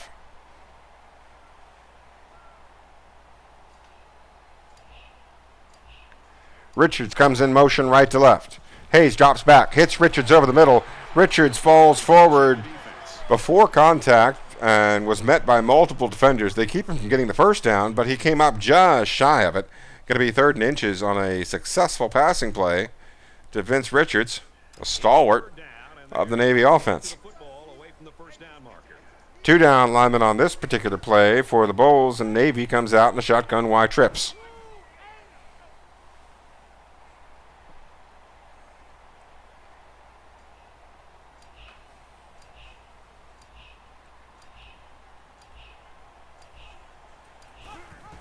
It's a read option play, and up the gut they go. Wesley Green able to pick up 3.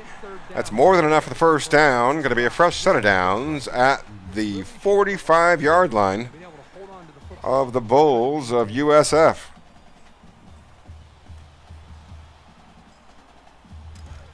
We've got a 1st and 10. Ball on the 45-yard line. Navy once again in the Y trips. USF coming out with 2 down linemen.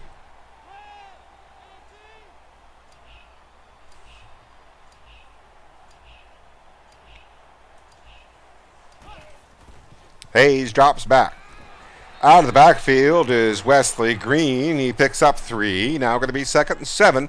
Ball resting on the right hash mark as the Navy offense continues this drive. They're down now to the USF 42-yard line. We're about halfway through the opening frame of this scoreless affair. Navy comes out with a shotgun split big, and USF responds with 3 down linemen. They've got a 3-4 setup. Some machinations going on the perimeter.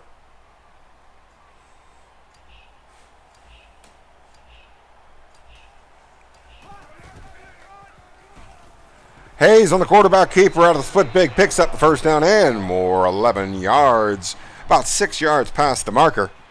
That's his 2nd carry for 16, and that sets Navy up with a 1st and 10 from USF's 31-yard line on the opening possession of the football game. From the 31-yard line. Navy breaks the huddle. They've got twin tight ends in the eye tight once again. It's a 3-4 bear front this time for USF.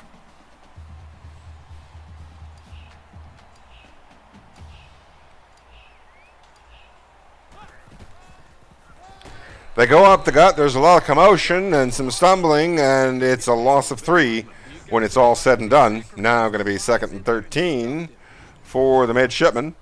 They hold possession at the 33-yard line of the USF Bulls. And this is the 10th play of the drive. Navy breaks the huddle. It's a single back set with a tight end and 3 receivers. 3 down linemen for USF.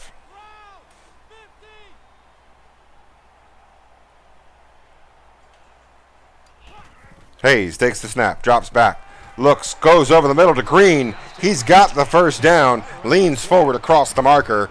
He was open and then some, and Navy connects on 2nd and long, as if there was no stress involved. Welcome, welcome, Squinty Swag. Swag. There's a lot of swag in that end zone. Navy's fastly approaching it. Shotgun split big, twin tight ends and 2 halfbacks. 3 down linemen for USF.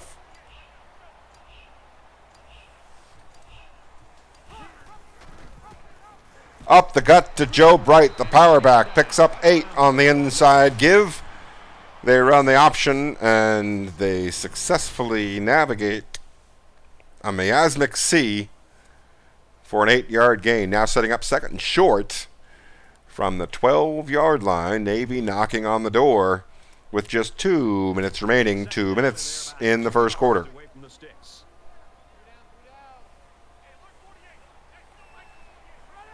Eye tight formation.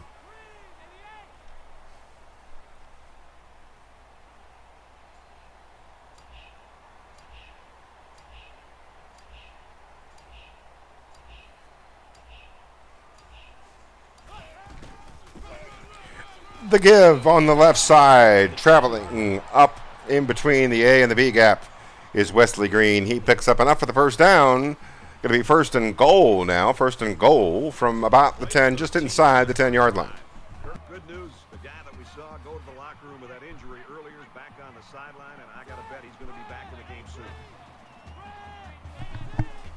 Shotgun wide, trips for the midshipman.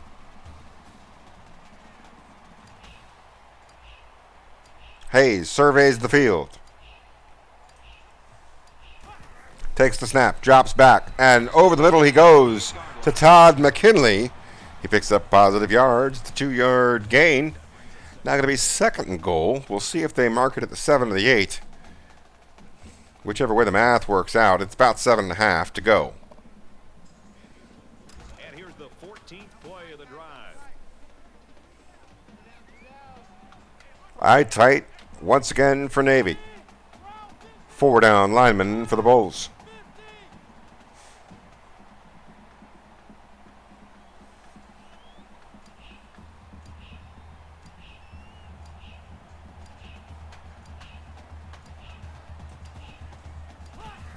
Navy drops back. Hayes looking, fires to the right, and Charles Bray, makes the 1-yard catch.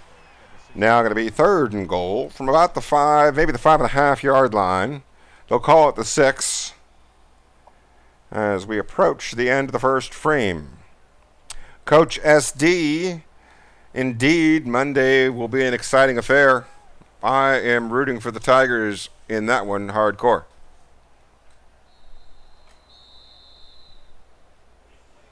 We've played one. Still no score. Scoreless at the end of 1. Each team with 1 possession. Navy still on there first. The ball resting at the 6 as the midshipmen face 3rd and goal.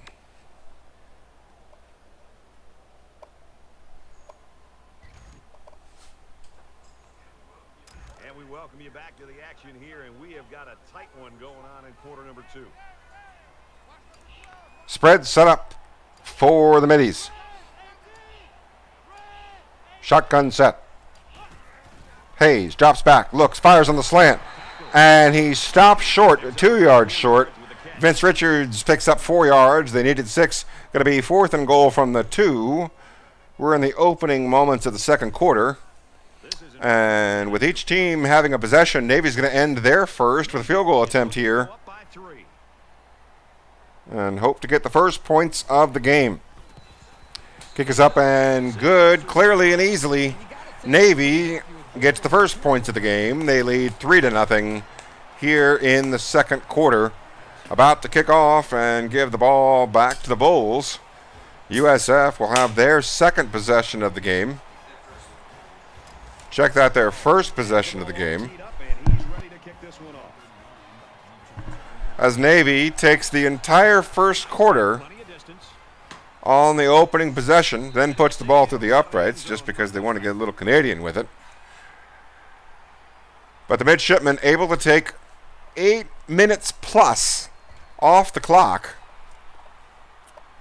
They strike first blood. Now USF gets the ball for the first time here in the second quarter. This game can be drastically changed on just 1 or 2 plays. It's a give up that got to Roberson. Roberson breaks a tackle in a second and a third. It's the fourth defender who brings him down after a 13-yard gain out of the spread set. And it looks like USF's going to go no huddle today as they continue with the shotgun single back setup.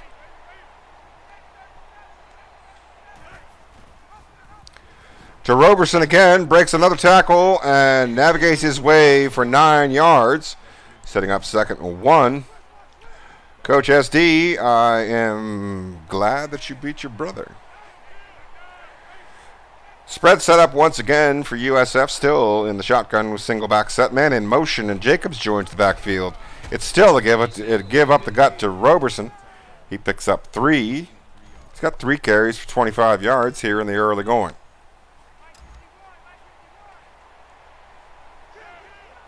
Staying with the shotgun, staying with the no huddle are the Bulls. Quickly out to the outside, but Jacobs is swallowed up by the defense. There's no gain on that play. Now going to be 2nd and 10 for the right hash as USF continues to hurry up. Back to Pasco's Rivero. Tries to scramble. The defense swallows him up, but they do so by grabbing a hold of a certain part of his uniform.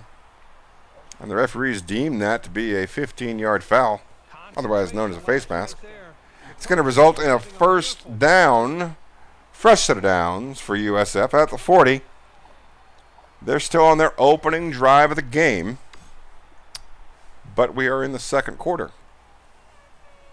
Solve that mystery, late joiners. From the 40-yard line, first down. Spread set up for the Bulls here on 1st and 10. Back to pass goes Rivero. Goes for the corner route. The flag route is good to Brian Jacobs for 14 yards. Gets the foot in bounds. Fresh set of downs for USF.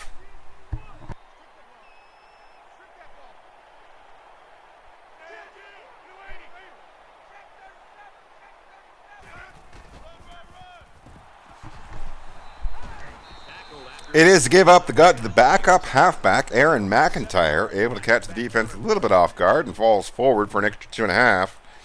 Picks up 7 on the play. Now going to be 2nd and 3. USF continuing to march there now inside the 20. Jones comes in motion and joins the backfield, but they go up the gut to McIntyre. And it looks like it's going to be another face mask. That's going to be half the distance to the goal. Going to be a 1st and 10. No, it's going to be a 1st and goal from the 9 following the penalty. Still in the early going here in the second quarter. This is USF's opening possession. Navy got a field goal on their opening drive. Took up all of the first quarter. First down, and they've got their eyes on that goal line.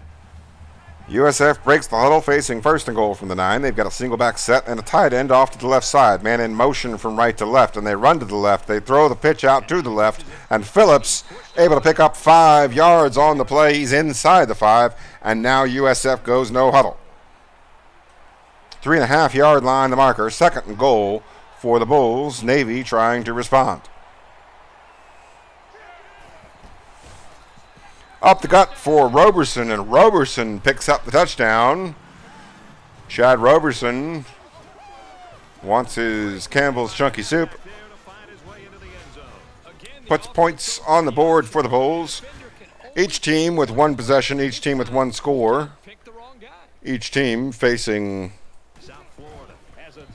over 20 minutes remaining on the clock.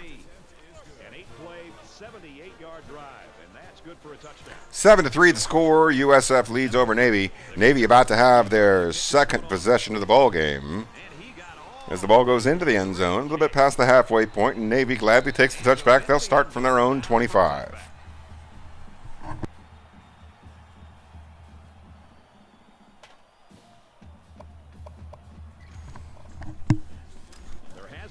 They break the huddle. The ball rests in the middle of the field, right in between the hashes.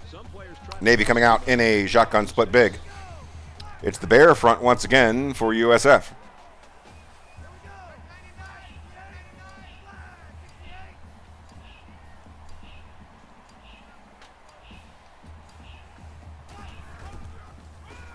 Quarterback keeper by Hayes. He gets tackled for no gain. As USF breaks free on the edge. Runs good containment on Hayes. That brings up 2nd and 10. Coach SD, I would love for anything new to be backwards compatible. And I, too, am interested in what Lamar Jackson does this playoff season. It is a shotgun single back set once again for the midshipmen on 2nd and 10. They are facing off against 2 down linemen for USF. Out of the backfield to Green on the angle route. He picks up a solid 5. Going to be 3rd and approachable. 5 yards to go now here on 3rd down. We're about halfway through the 2nd quarter. The ball resting on Navy's 30-yard line. It's 3rd down and 5 to go. Ball on their own 30.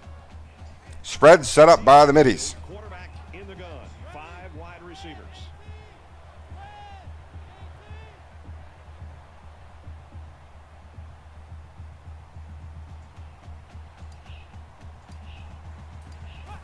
Hayes takes the snap, drops, looks, fires, and it is Vince Richards on a leaping, acrobatic, in heavy traffic catch. And Vince Richards says, I am not a 19-year-old high school kid. I'm a senior, redshirt, veteran. I'm here to make a play. Wide trips now on 1st down for midshipmen.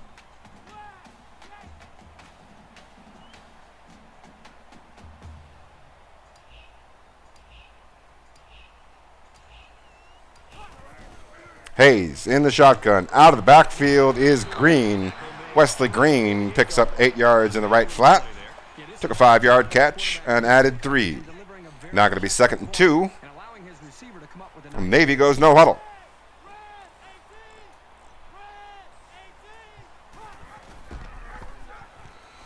Green takes it up the gut. He's successful in his endeavors to give a fresh set of downs to the midshipmen. They've got 1st and 10 on the 43-yard line of the Bulls. Coach SD, Ozzie Newsome, a genius no matter how you cut it. An NFL Hall of Famer in many regards, in many capacities. The franchise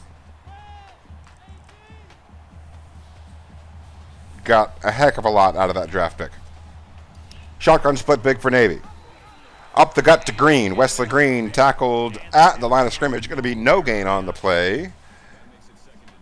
That'll be 2nd down, 10 yards to go from the 43.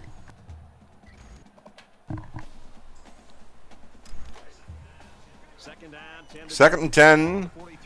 The ball resting at about the 44, maybe the 43-yard line of USF. Navy in the eye, tight, facing 2nd and 10. Man in motion. Richards comes in from right to left. And on the flag route, Reggie Henry breaks free of the defense, gets 4 yards of separation, makes the catch, and a few more. A very successful passing play there by the midshipmen. And it's a wonder that USF wasn't looking for it, given the down and distance. Now a fresh set of downs, 1st and 10 from the 22. There's about 2.5 minutes before we reach the halftime whistle. Shotgun split big for the middies. 4 down lineman for USF.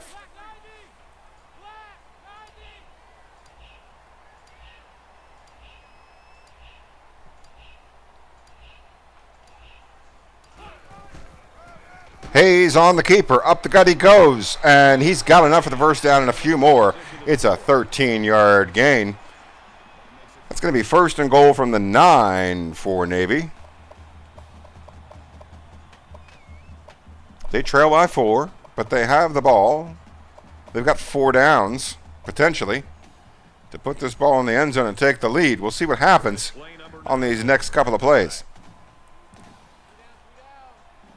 3 down linemen, bare front for USF. Navy coming out in a wide trips.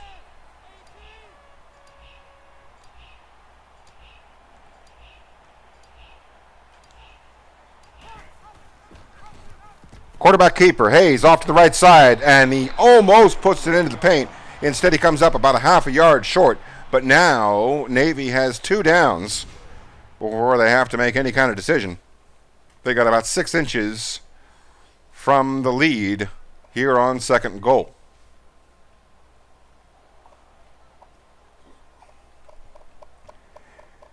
Big play coming here.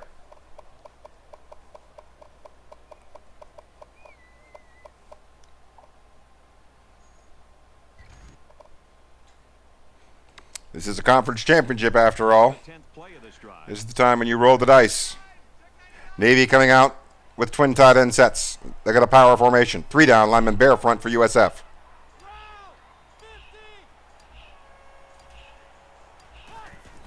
Up the gut to Bright. He's into the paint, and Navy takes the lead. It is 9-7, awaiting the extra point.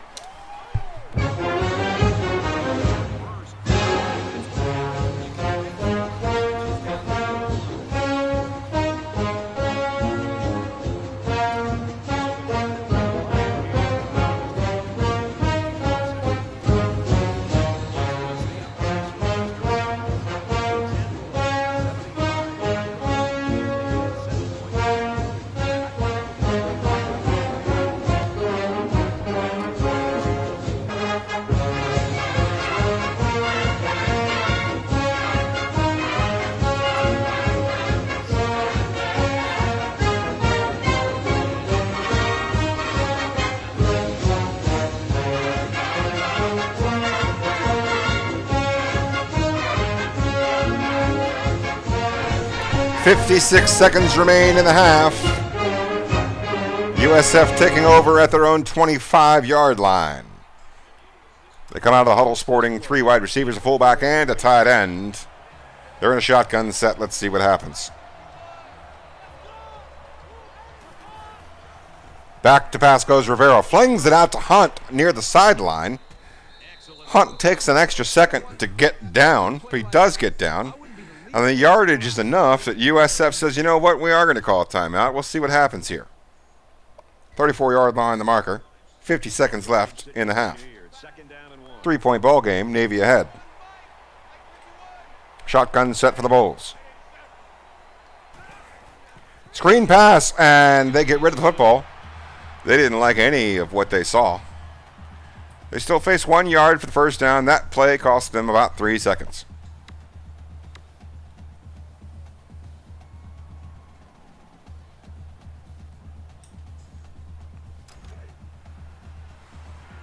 USF breaks the huddle.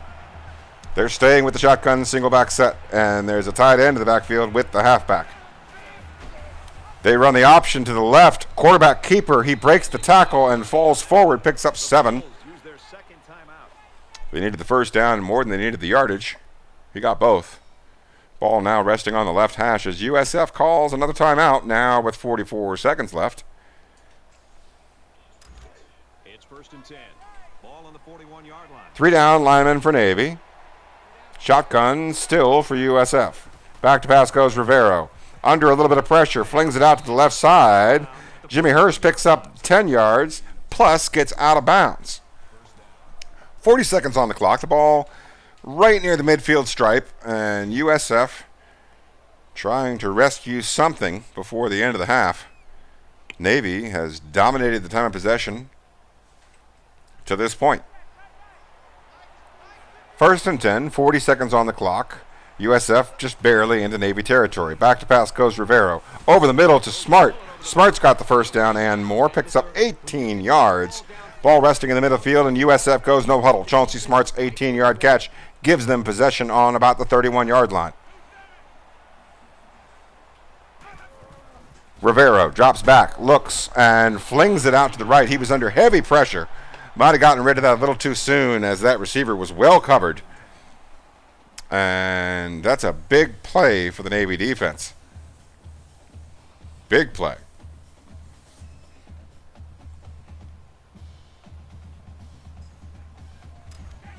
Clock is running.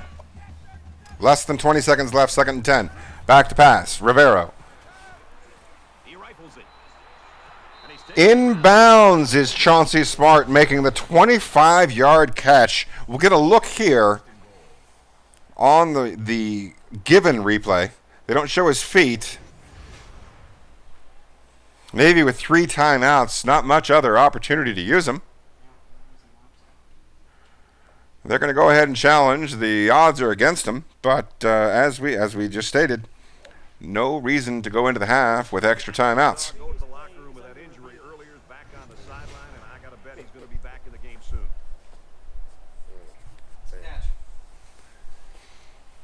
Catch is good. It's going to be a first down from near the 5. USF still has a timeout should Navy prove able to get the sack. Indeed, Coach SD, I heard that Jerry Jones ordered a drone strike on Jason Garrett at the Dallas airport. Shotgun set for USF. Rivero drops back. Flings it out to the right side, and Jacobs finds the paint. USF takes the lead with 9 seconds before the halftime break. Now, both teams have had 2 possessions.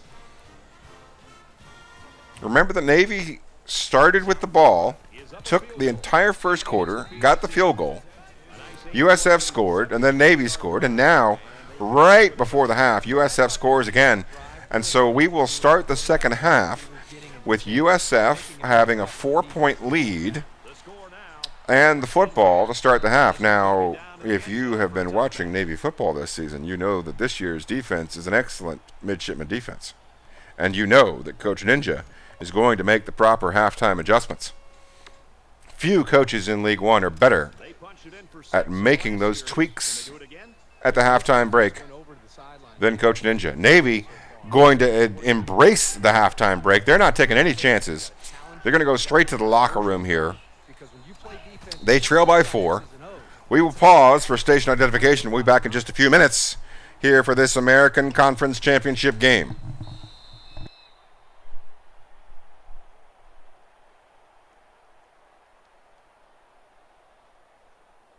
A great first half comes to a close. 14-10, USF.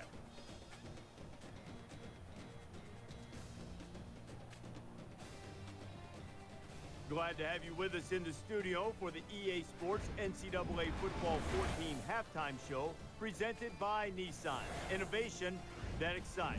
Reese Davis and David Pollock here, completely locked in on that first half. Perhaps the most important statistic in any football game is turnover margin. I once had a wise coach tell me that the football was so important they named the game after it. Whatever that means. I think it means that you're not supposed to let it get away from you and give it to the other team, and so far both of these offenses have done a great job of that. No doubt, and most games are lost, not won, and it's because of the turnover differential. And you can look at the stats when you say that every single time, but you know, both teams doing a good job taking care of it. Both offenses executing and still calling a game, still scoring points, still putting up good numbers, but at the same time taking care of the pigskin. And they better value that thing because, yeah, you give it away and bad things happen. That's going to do it at halftime. Just about ready to start the second half. All right, you finish it up, brother. I'm going to get something to the cafeteria. I'm hungry. Look, wait, don't leave until you get my order. Brad Kirk, take the second half.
Welcome back, everybody. Second half. We're back live for half number 2 of the American Football Conference Championship game.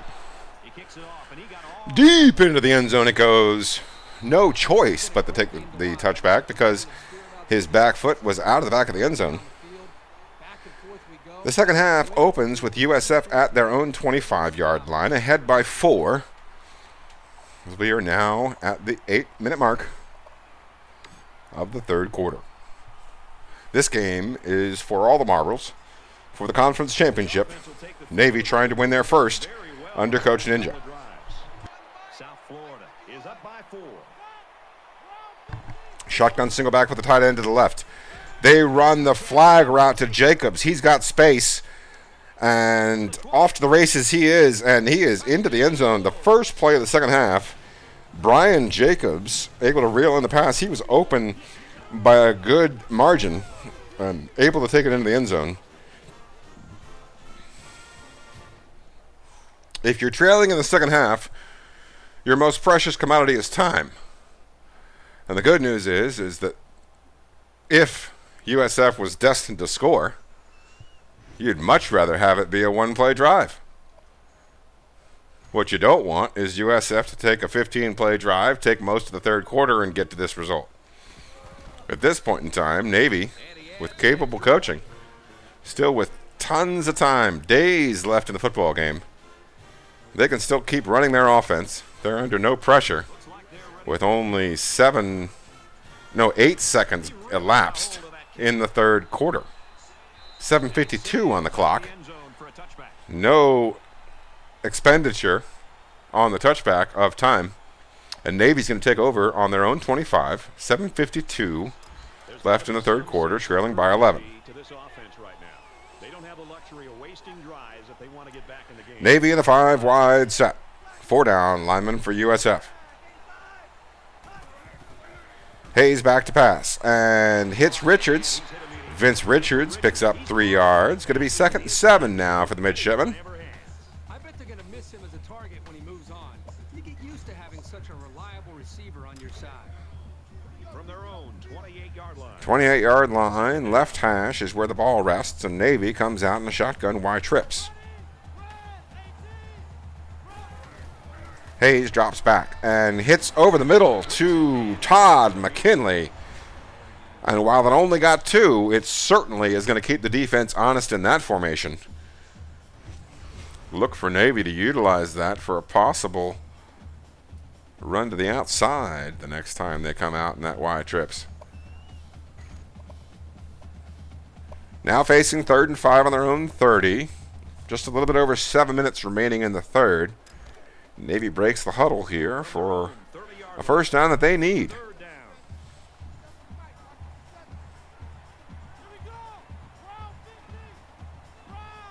Hayes surveys the field.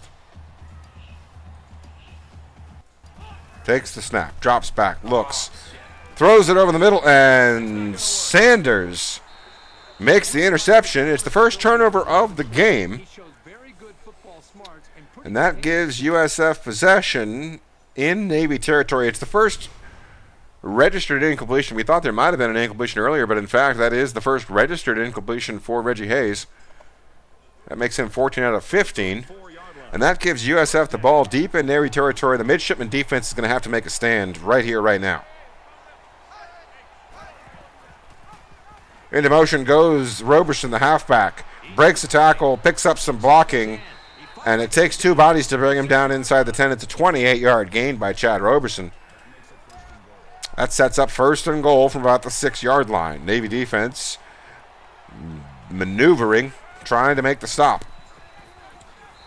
Tackle made it to 3 this time on Roberson. Staying with the no huddle is USF. Navy comes out in the goal line set. They're selling out. Up the gut they go, and defenders are there. They make the stop. They force 3rd down, and still with the no huddle goes USF. Everybody bunched up tight defensively. Navy puts guys in position at the last second. Off to the right side is Roberson, and 2 defenders can't keep him out of the end zone. It's good for 6 points. The extra point will put USF up 28-10. But once again, because of the short field, still lots of time left. 6:01 on the clock in the third quarter. Navy trails by 3 scores. They're going to need to hold USF to 1 field goal, get a stop, and then see what happens in the closing moments of the game. Their offense needs to start scoring now. Yeah, they've done a good job of building this lead and almost determined here to protect it. Let's see if they can hold on here for the rest of the way.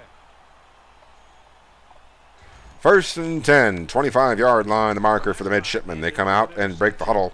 They've got a spread offense. No, it's an eye-tight, twin tight end set with a fullback. Moving forward after a turnover is a perfect example of that. Hayes on the play action, drops back, looks, throws. Reggie Henry, the star tight end, coming up with a big 19-yard catch.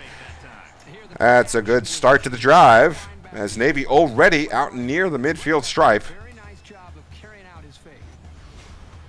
A lot of coaches can get caught up in rushing in this scenario and get worried about the clock. That's when the interception happens and the game's over. Navy, led by Coach Ninja, has been there before. They've done that before. They know that much more important than the clock is actually scoring on this particular drive. Here's a case of a quarterback so eager to make a play that he 2nd and 10 now, ball on the right hash, 44-yard line. We're right near the midfield stripe, and Navy has the football. We're here in the third quarter, 5:41 remaining in this particular frame. Shotgun, single back set, tight end and halfback on the right side for Navy. Reggie Hayes in the shotgun, anticipating the snap. Surveys the defense. Drops back. And out of the backfield is Wesley Green. He picks up solid yardage. It's 5 yards. That's going to set up 3rd and approachable. It's 3rd and 5 for the midshipmen. From their own 49-yard line. It's 3rd down. Navy breaks the huddle. They're almost at the midfield stripe here on 3rd down. Spread set. 4 down linemen. Back to pass is Hayes. Rolls to his left. Has some green space in front of him. Takes off running. Gets the 1st down. Runs out of bounds. Avoids contact. Picks up 18 yards. And the 1st down. And he might have expended some energy, but it was well worth it. He avoided contact. Picks up a big gain. And keeps this midshipman offense rolling here. 33-yard line, the marker.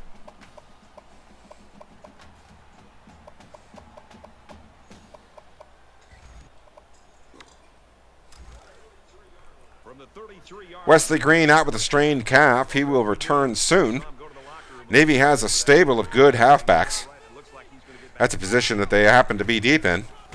And it's Joe Bright up the gut. He picks up positive yards. It's going to be a 3-yard gain. That's going to set up 2nd down, 7 yards to go as Navy continues to march.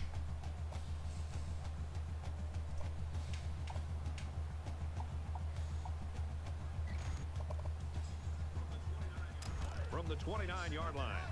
It's 2nd down. High tight twin tight end set. Back to pass is Hayes. Finds his man, Henry. Reggie Henry picks up 4 on the catch. Now going to be 3rd and 2 at about the halfway point of the third quarter. Might be 4 down territory for the midshipmen, given the situation in this particular game. Navy comes out with 5 receivers. USF with 2 down linemen. Hayes drops back, and over the middle he goes. He's tackled immediately, but Vince Richards gets the 1st down. And Navy with a fresh set of downs.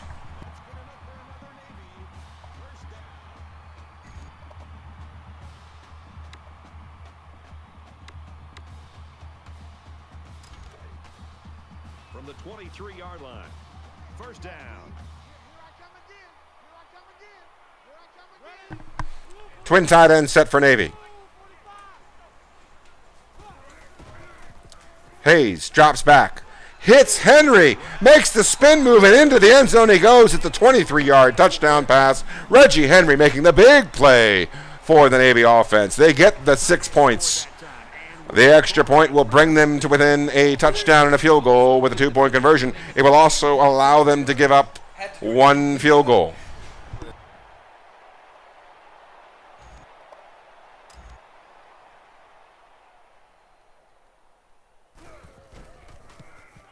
And he tacks on the extra point. So an 8-play, 74-yard drive, and they put up 7 points. So our score, 28-17. And it looks like they're ready for the kickoff. Kickoff by Rawls goes deep into the end zone, out of back of the paint, over the end line, and USF leading by 11 here, a little bit past the halfway point of the third quarter, takes over possession on their own 25-yard line.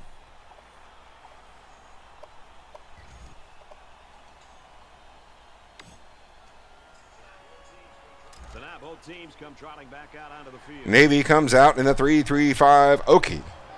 USF shotgun single back set with 4 wide receivers. Out to the sideline they go. That's one of those try to keep you honest plays. This reporter would be surprised if they went to the sideline again the rest of this drive.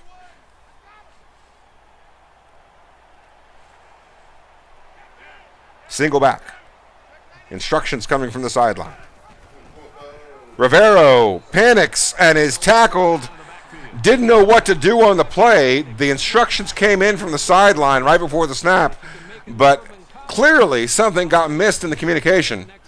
Rivero didn't know what was going on. It could be an important play. It sets Navy up with a 2nd and 14 on defense. USF has the ball on their own 31-yard line. If you're a midshipman fan, this is an opportunity. It's 2nd down. 3-man front for Navy. Perkins threatening on the right side. Over the middle to Roberson. He makes the catch. That's half the distance that they needed. Now going to be 3rd and 7. No huddle they go. Passing situation. 3rd and 7.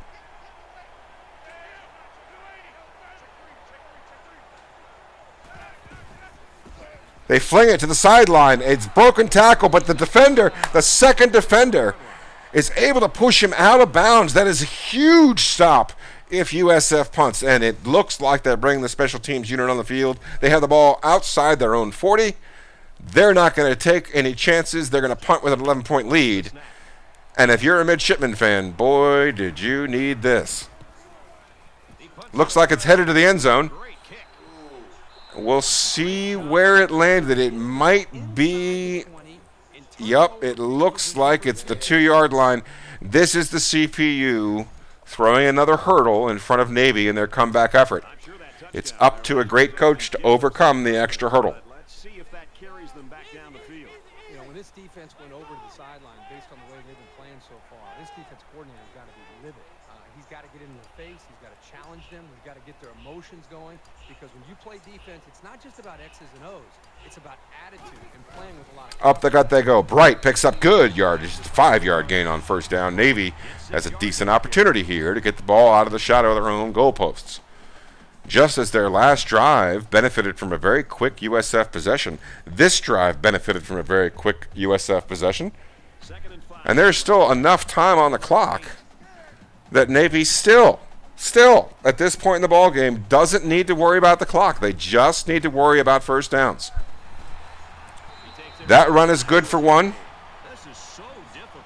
It's a 5-yard gain. Reggie Hayes has almost 60 yards rushing on the ground. The ball now out to the 13-yard line.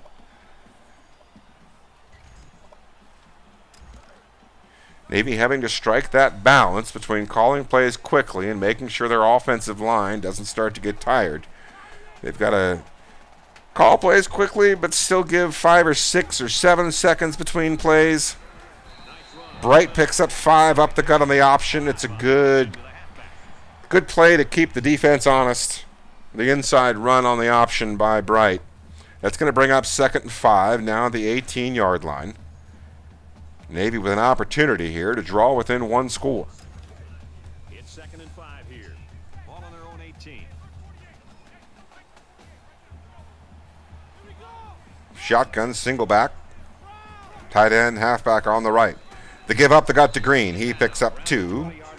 Now going to be 3rd down and 3. And still, given the time in the game and the score line, probably still 4 down territory for Navy. A benefit, really, for them to be able to call plays with a little bit more relaxation, knowing that they're going to have an extra shot at it.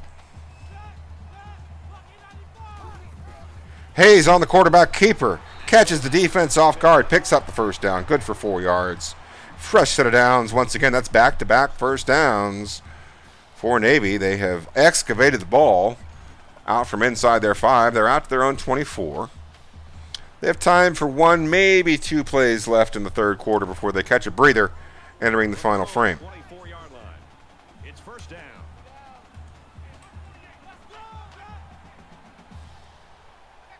Audibles at the line and the shotgun split big. Hayes on the keeper, breaks out to the left side, beats the defense, has space, running past everyone, deep inside the 30, inside the 20, all the way down inside the 15, might be the 13, might be the 14. He's about to have a breather. He deserves it. He just picked up a massive, massive gain for the Navy offense. They're going to face 1st and 10 from well deep inside USF territory, and that was big in the context of time, because now even more so, Navy has a little bit of the pressure of the clock taken off of them. That big play was worth 3 or 4 first downs. That was worth 3 or 4 extra plays. So the time benefit from that really gives them a benefit to relaxing here on this offensive drive.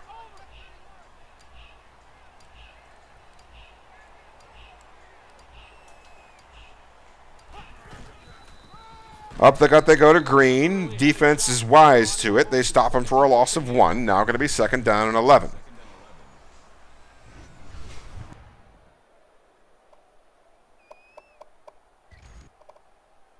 And this play is number 8 on the drive. 2nd down, 11 to go. 7:40 remaining in the football game. USF leads by 11. Navy has the football. Back to pass goes Hayes. Out of the backfield is Green. Picks up good yardage. It's worth 6 or 7 or 8 yards. Going to bring up 3rd and 5.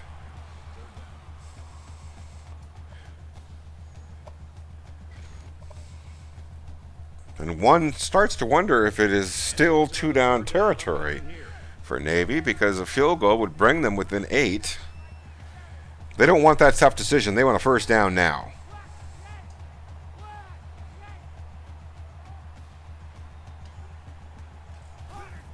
Hayes takes the snap, hits the slant route, and Vince Richards, all he does is get first downs.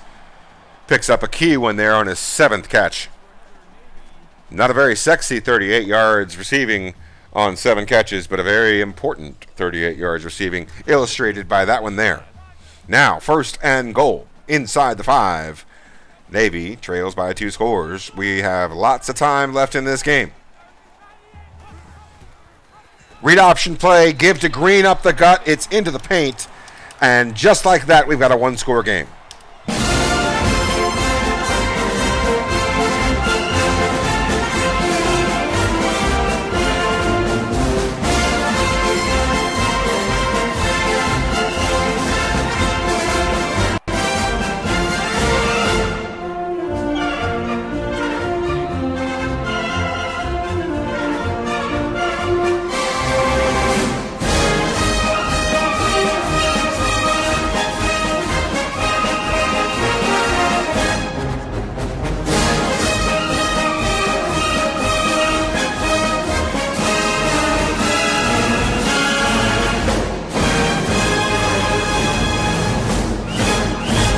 We're here live from Annapolis, Maryland, the hosting site of this year's American Football Conference Championship between the Western Division Navy midshipmen, ranked 22nd in the nation, led by Coach Ninja in his 5th year at the helm, versus USF, who won the Eastern Division. USF leads by 4, has the football, 6:40 on the clock.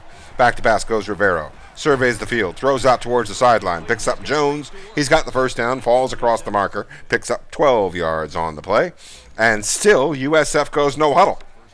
clock in their favor, but they feel the best defense is a good offense. This is an offensive team that Navy, through clock management, has done everything they can to withhold. Pass out to the left side on a quick out. Jannard Phillips picks up 5. Now going to be second down, 5 yards to go. Ball outside the 40-yard line of the Bulls. Tremaine Rivero, so far with a high percentage, making very few mistakes, just the 1 turnover for USF. Up the gut to Phillips. The backup halfback picks up 2, Jannard Phillips. Actually, the wide receiver moved into the halfback position as a result of no-huddle machinations, and they stay with the no-huddle. They still have a wide receiver in the backfield. They're facing 3rd and 3. They give it to the wide receiver. There's enough blocking. He falls forward. He picks up 7. And they're staying with this no-huddle. It'll be interesting to see where they place their personnel here. They stay with a now tired wide receiver in the backfield. They give it to him, and he goes down quickly. He was a little bit exhausted. He picks up 1, and they're going to stay with this no-huddle. Their halfback is non-functional.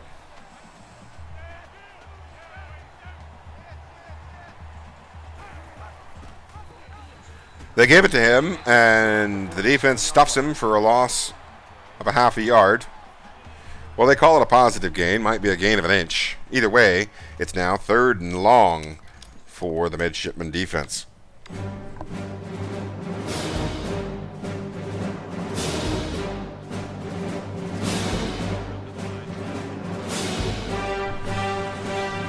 Corner defense for the midshipmen. 3 down linemen. Shotgun, multiple receivers for USF. Back to pass goes Rivero, looking, surveys, throws to the left. Jacobs makes the catch and falls across the marker. That's another first down. That's 100 yards receiving for Brian Jacobs. 5 catches for 104. That's over half of USF's total passing yards. Rivero drops back again, hits the slant route from right to left, and Liston picks up 15 yards. We're now just inside the 5-minute mark, and Navy hoping to stiffen here on defense.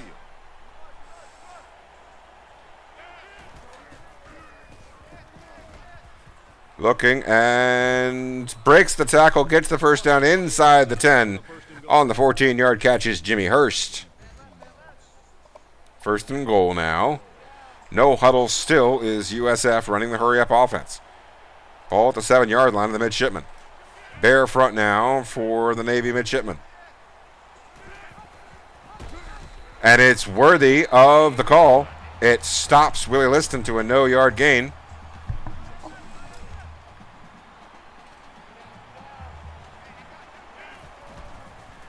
Up the gut, and again the defense ready for it. Willie Liston, loss of 2, and he's hurt. That's going to cause a stoppage briefly as both teams go to the huddle. It's going to give Navy's defense a rest. It's going to allow them to bring out their ideal personnel package here for this big 3rd down.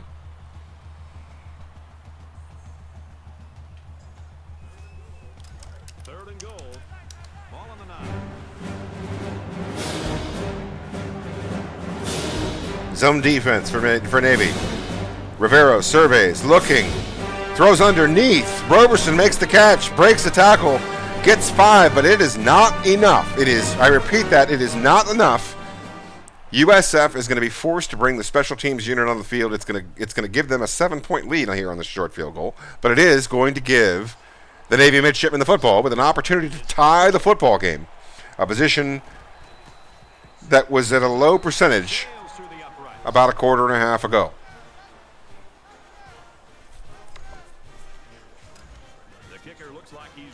.322 to .322 in yardage by both of these competitors. Shows you just how close this affair is. Manson breaks out to the left side. Good positive yardage. Picks up an extra 8 yards or so. Ball now out to the 31. We'll call it an extra 6, but I bet you it's 6.5. It's almost at the 32. 3:39 on the clock. Navy has all 3 timeouts. Trails by 1 score.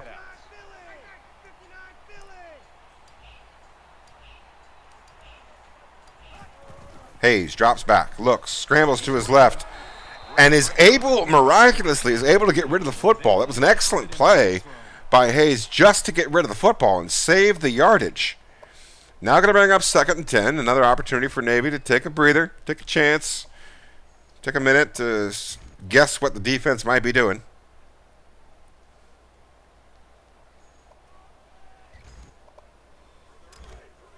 From their own 31-yard line. 2nd down. The first down of utmost importance at this moment in time, and Navy comes out in the split big.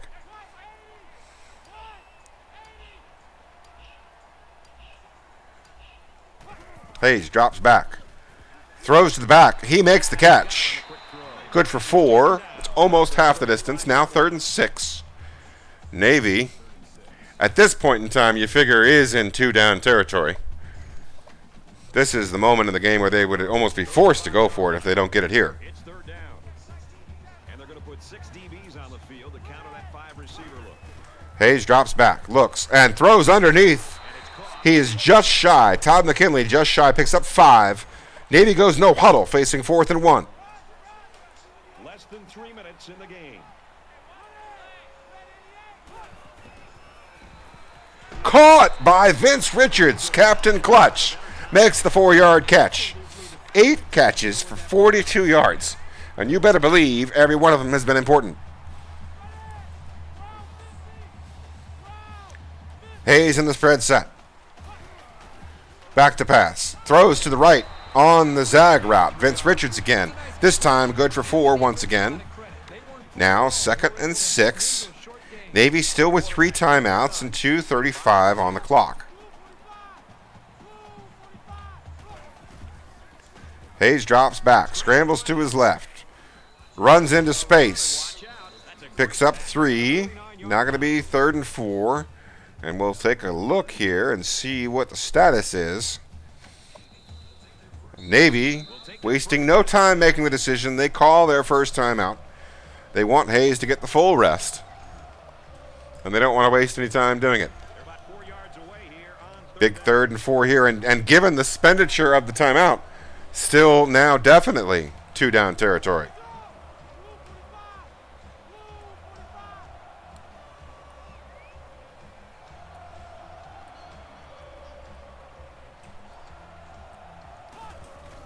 Hayes drops back. Goes for the slant, and Richards hangs on again. He was hit immediately. There were hands in between his hands. But he was able to hang on to that one, and Navy needed it.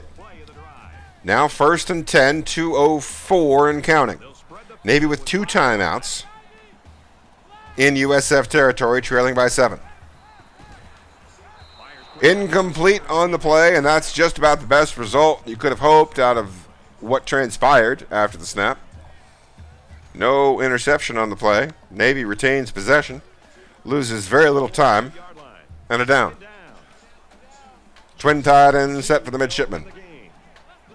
3 down linemen for USF.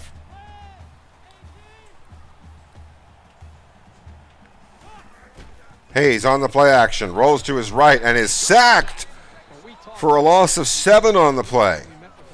Navy has to use their second timeout, and now are facing a 3rd and 17. They have 2 plays to get 17 yards. Let's see what happens.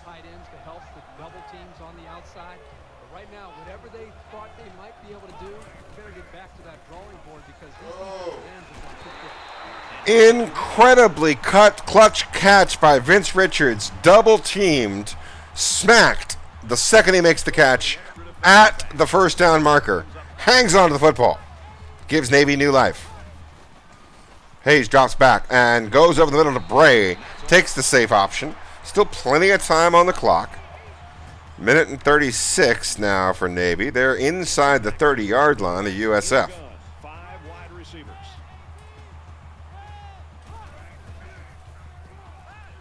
Hayes, they called this play earlier. They went to the right. Good job by Coach Ninja, staying aware and awake to the possibility that it was in fact the left side that he needed to go to on that play. It's good for the first down, sets up 1st and 10 to the 18-yard line, and now the clock becomes Navy's friend.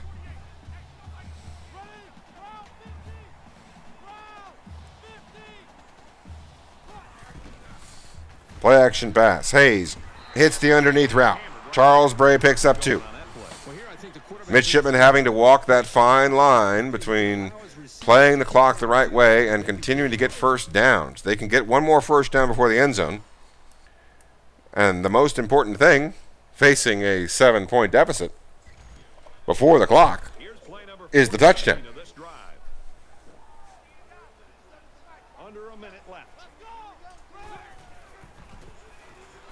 Out of the backfield to Green.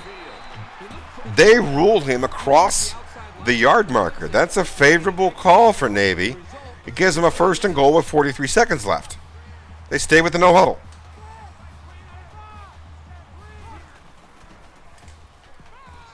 Hayes drops back, throws over the middle, caught for 3 yards by McKinley.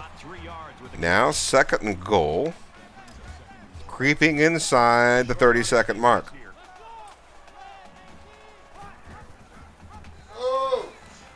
Touchdown, Midshipmen. They tie the football game, awaiting the extra point. Late in the 4th quarter, and the big question is, in a game this close, who's going to crack first?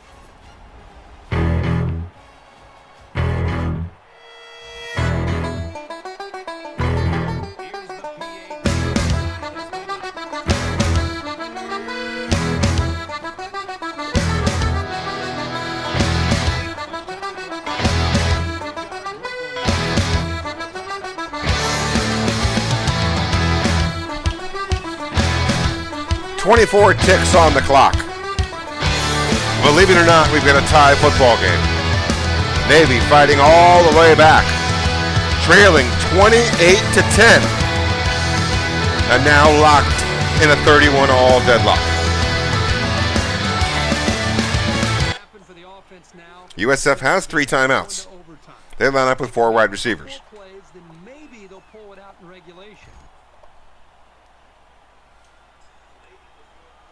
Late in the 4th quarter, tie football game, an important game for both these teams, and this is where you find out who your leaders are. Roberson, the power back, picks up the 1st down. That engenders the first time out by USF out to their 35. Field goal would win it for the Bulls, but they've got an awful long way to go yet. 19 seconds left. Navy hoping to hang on and get this game to overtime after mounting a heroic comeback, trailing by 18. Rivero fakes the handoff, throws out to the right flat. Davenport makes the catch. He's short of the first down. That's going to cause the second timeout spend by USF. That means it's 2nd and 4. They're at their own 41. You figure they need to get to at least the Navy 35-yard line. And that puts them about 25 yards away. They've got 14 seconds and 1 timeout. Rivero going deep. Almost intercepted, but it's an incompletion as Michael Onawoha, the longtime active member of the Navy defense, makes the deflection and forces 3rd and 4.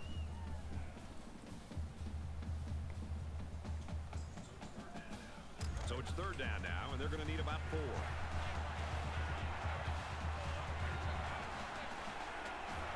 Shotgun single back set for the Bulls. Back to pass is Rivero. They're going with the screen pass. Roberson picks it up out of the backfield. He gets enough for the first down, but now there's only 4 seconds left. The ball near the midfield stripe. This reporter's money is on the Hail Mary.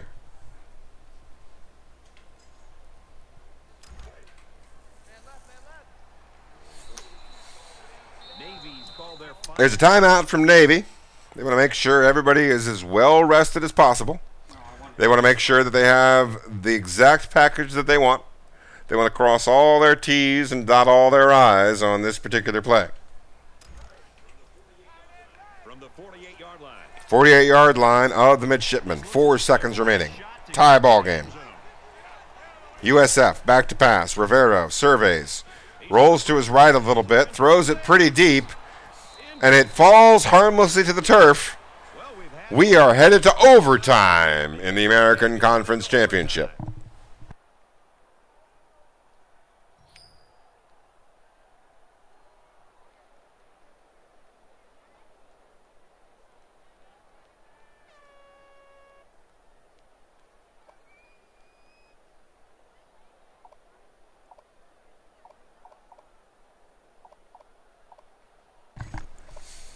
The first frame of overtime, following the win on the coin toss, puts USF on offense first. So Navy will be allowed the opportunity to know what they need in the bottom half of the inning. It's a tackle for loss. It's a key play. It gets Navy's defense off to a hot start. It means it's 2nd and 13. Zero's on the clock because we're in overtime. The clock no longer a factor. Has nothing to do with the rest of this game. The only clock that matters is the play clock. Both teams wanting, of course, to avoid the 5-yard penalty for delay of game. 2nd down, 13 yards. The ball resting on the right hash. Shotgun set with a Y offset for USF. Man in motion. Wide receiver comes in motion on the jet. Quarterback keeps it. It is a tackle for loss. Back-to-back tackles for loss. And now, 3rd and 13 for USF's offense.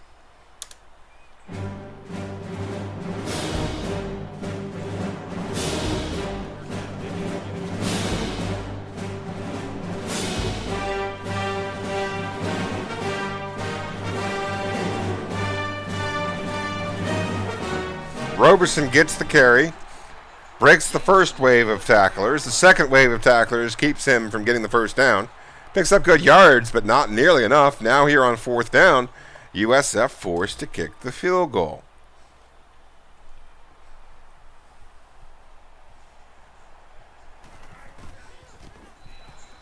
Kick is up and good. Splits the pipes. And now the midshipmen know that a field goal sends this to overtime number 2. And if they can find the end zone, they will win their first conference championship game under Coach Ninja. They trailed by 18. They now are 25 yards from glory. Shotgun split big for the midshipmen.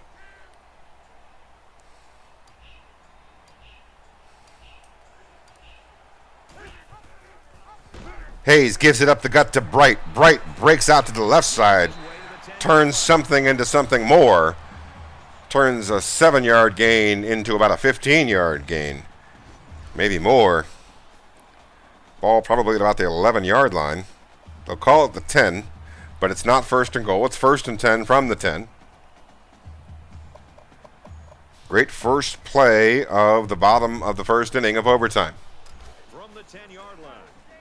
Number 22, Navy. 1st and 10. Shotgun, single back set.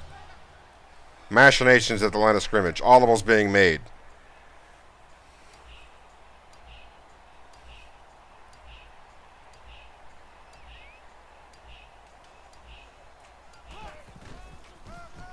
They give up the gut to Green. He's got good yardage. 5 yards, in fact. That's now going to be 2nd and 5 from the 5.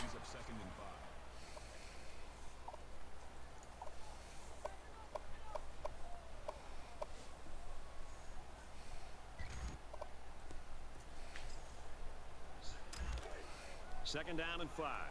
Ball on the 5-yard line.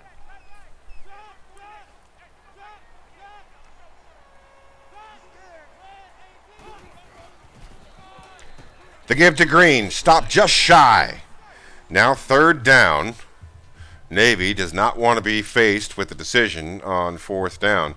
They want to end this game on this play. They're 12 inches away.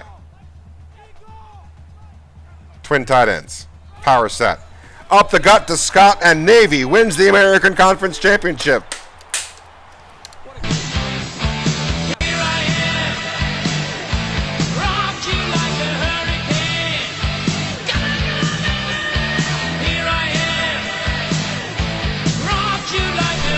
They trailed by 18 points. Navy was down 28-10 in the 3rd quarter.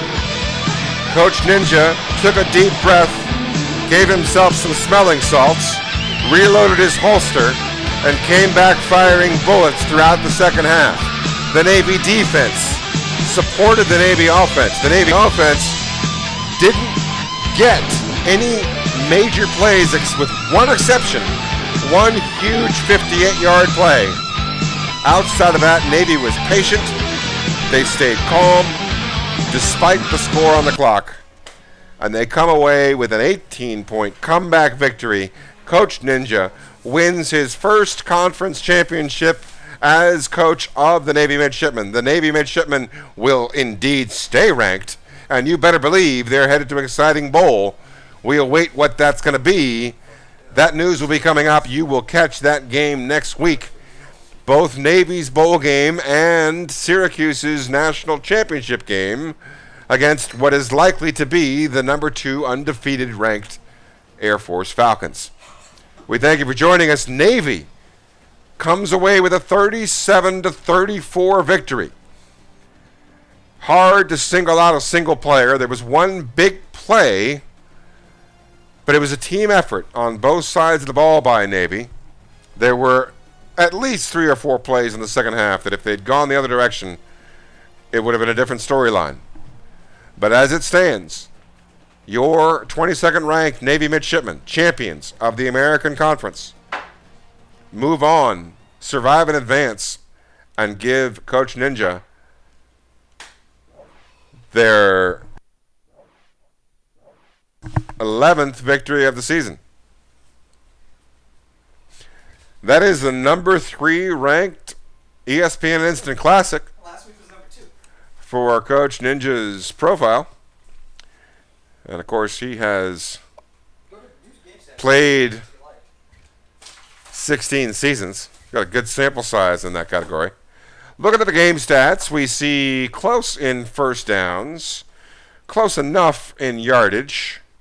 USF able to get 97 yards on the ground against the number 2 rushing defense. That's actually quality.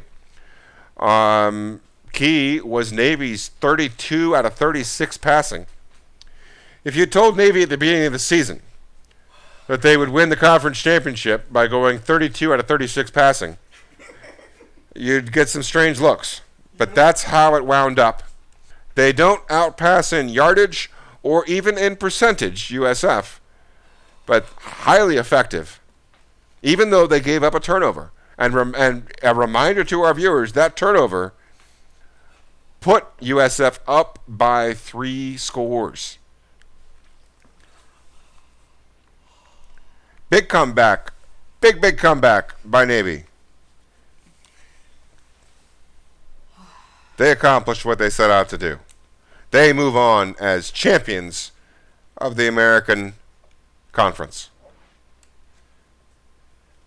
We're going to take a quick look at some possible likely bowl matchups for both Syracuse and Navy next week. We don't know for sure about Navy's bowl, but we could get an inkling. They were predicted, I believe, going into the game to get the win, or no, to get the loss.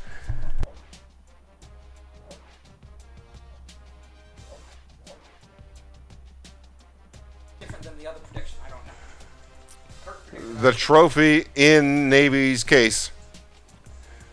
And now over to ESPN, over to bowl projections to take a look at next week's matchup here on this Twitch channel.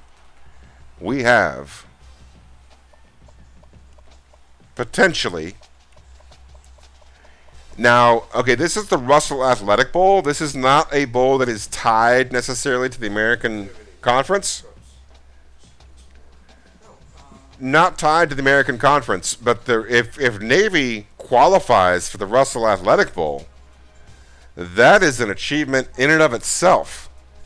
Again, like we said, not a bowl that they are tied to naturally, but if they face off against number 2 or number 3 in a power conference, that's way better than the Liberty Bowl. That's way better than the Kraft Fight Hunger Bowl.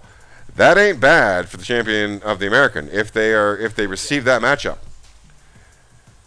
So that could get interesting. Aside from that, obviously, Syracuse punching their ticket, equaling the League One record of 42 consecutive victories and moving on to the national championship against undefeated Air Force, who defeated a user team that was 10-2 and approaching being ranked. Air Force too much for them, and it'll be interesting to see what happens in that game. We will bring both of those games to you next Friday night two exciting bowl matchups here on this Twitch channel, Six Gun Ninja. We hope that you enjoyed this broadcast. We hope you'll join us next week. We hope you have an excellent week. Kick its ass.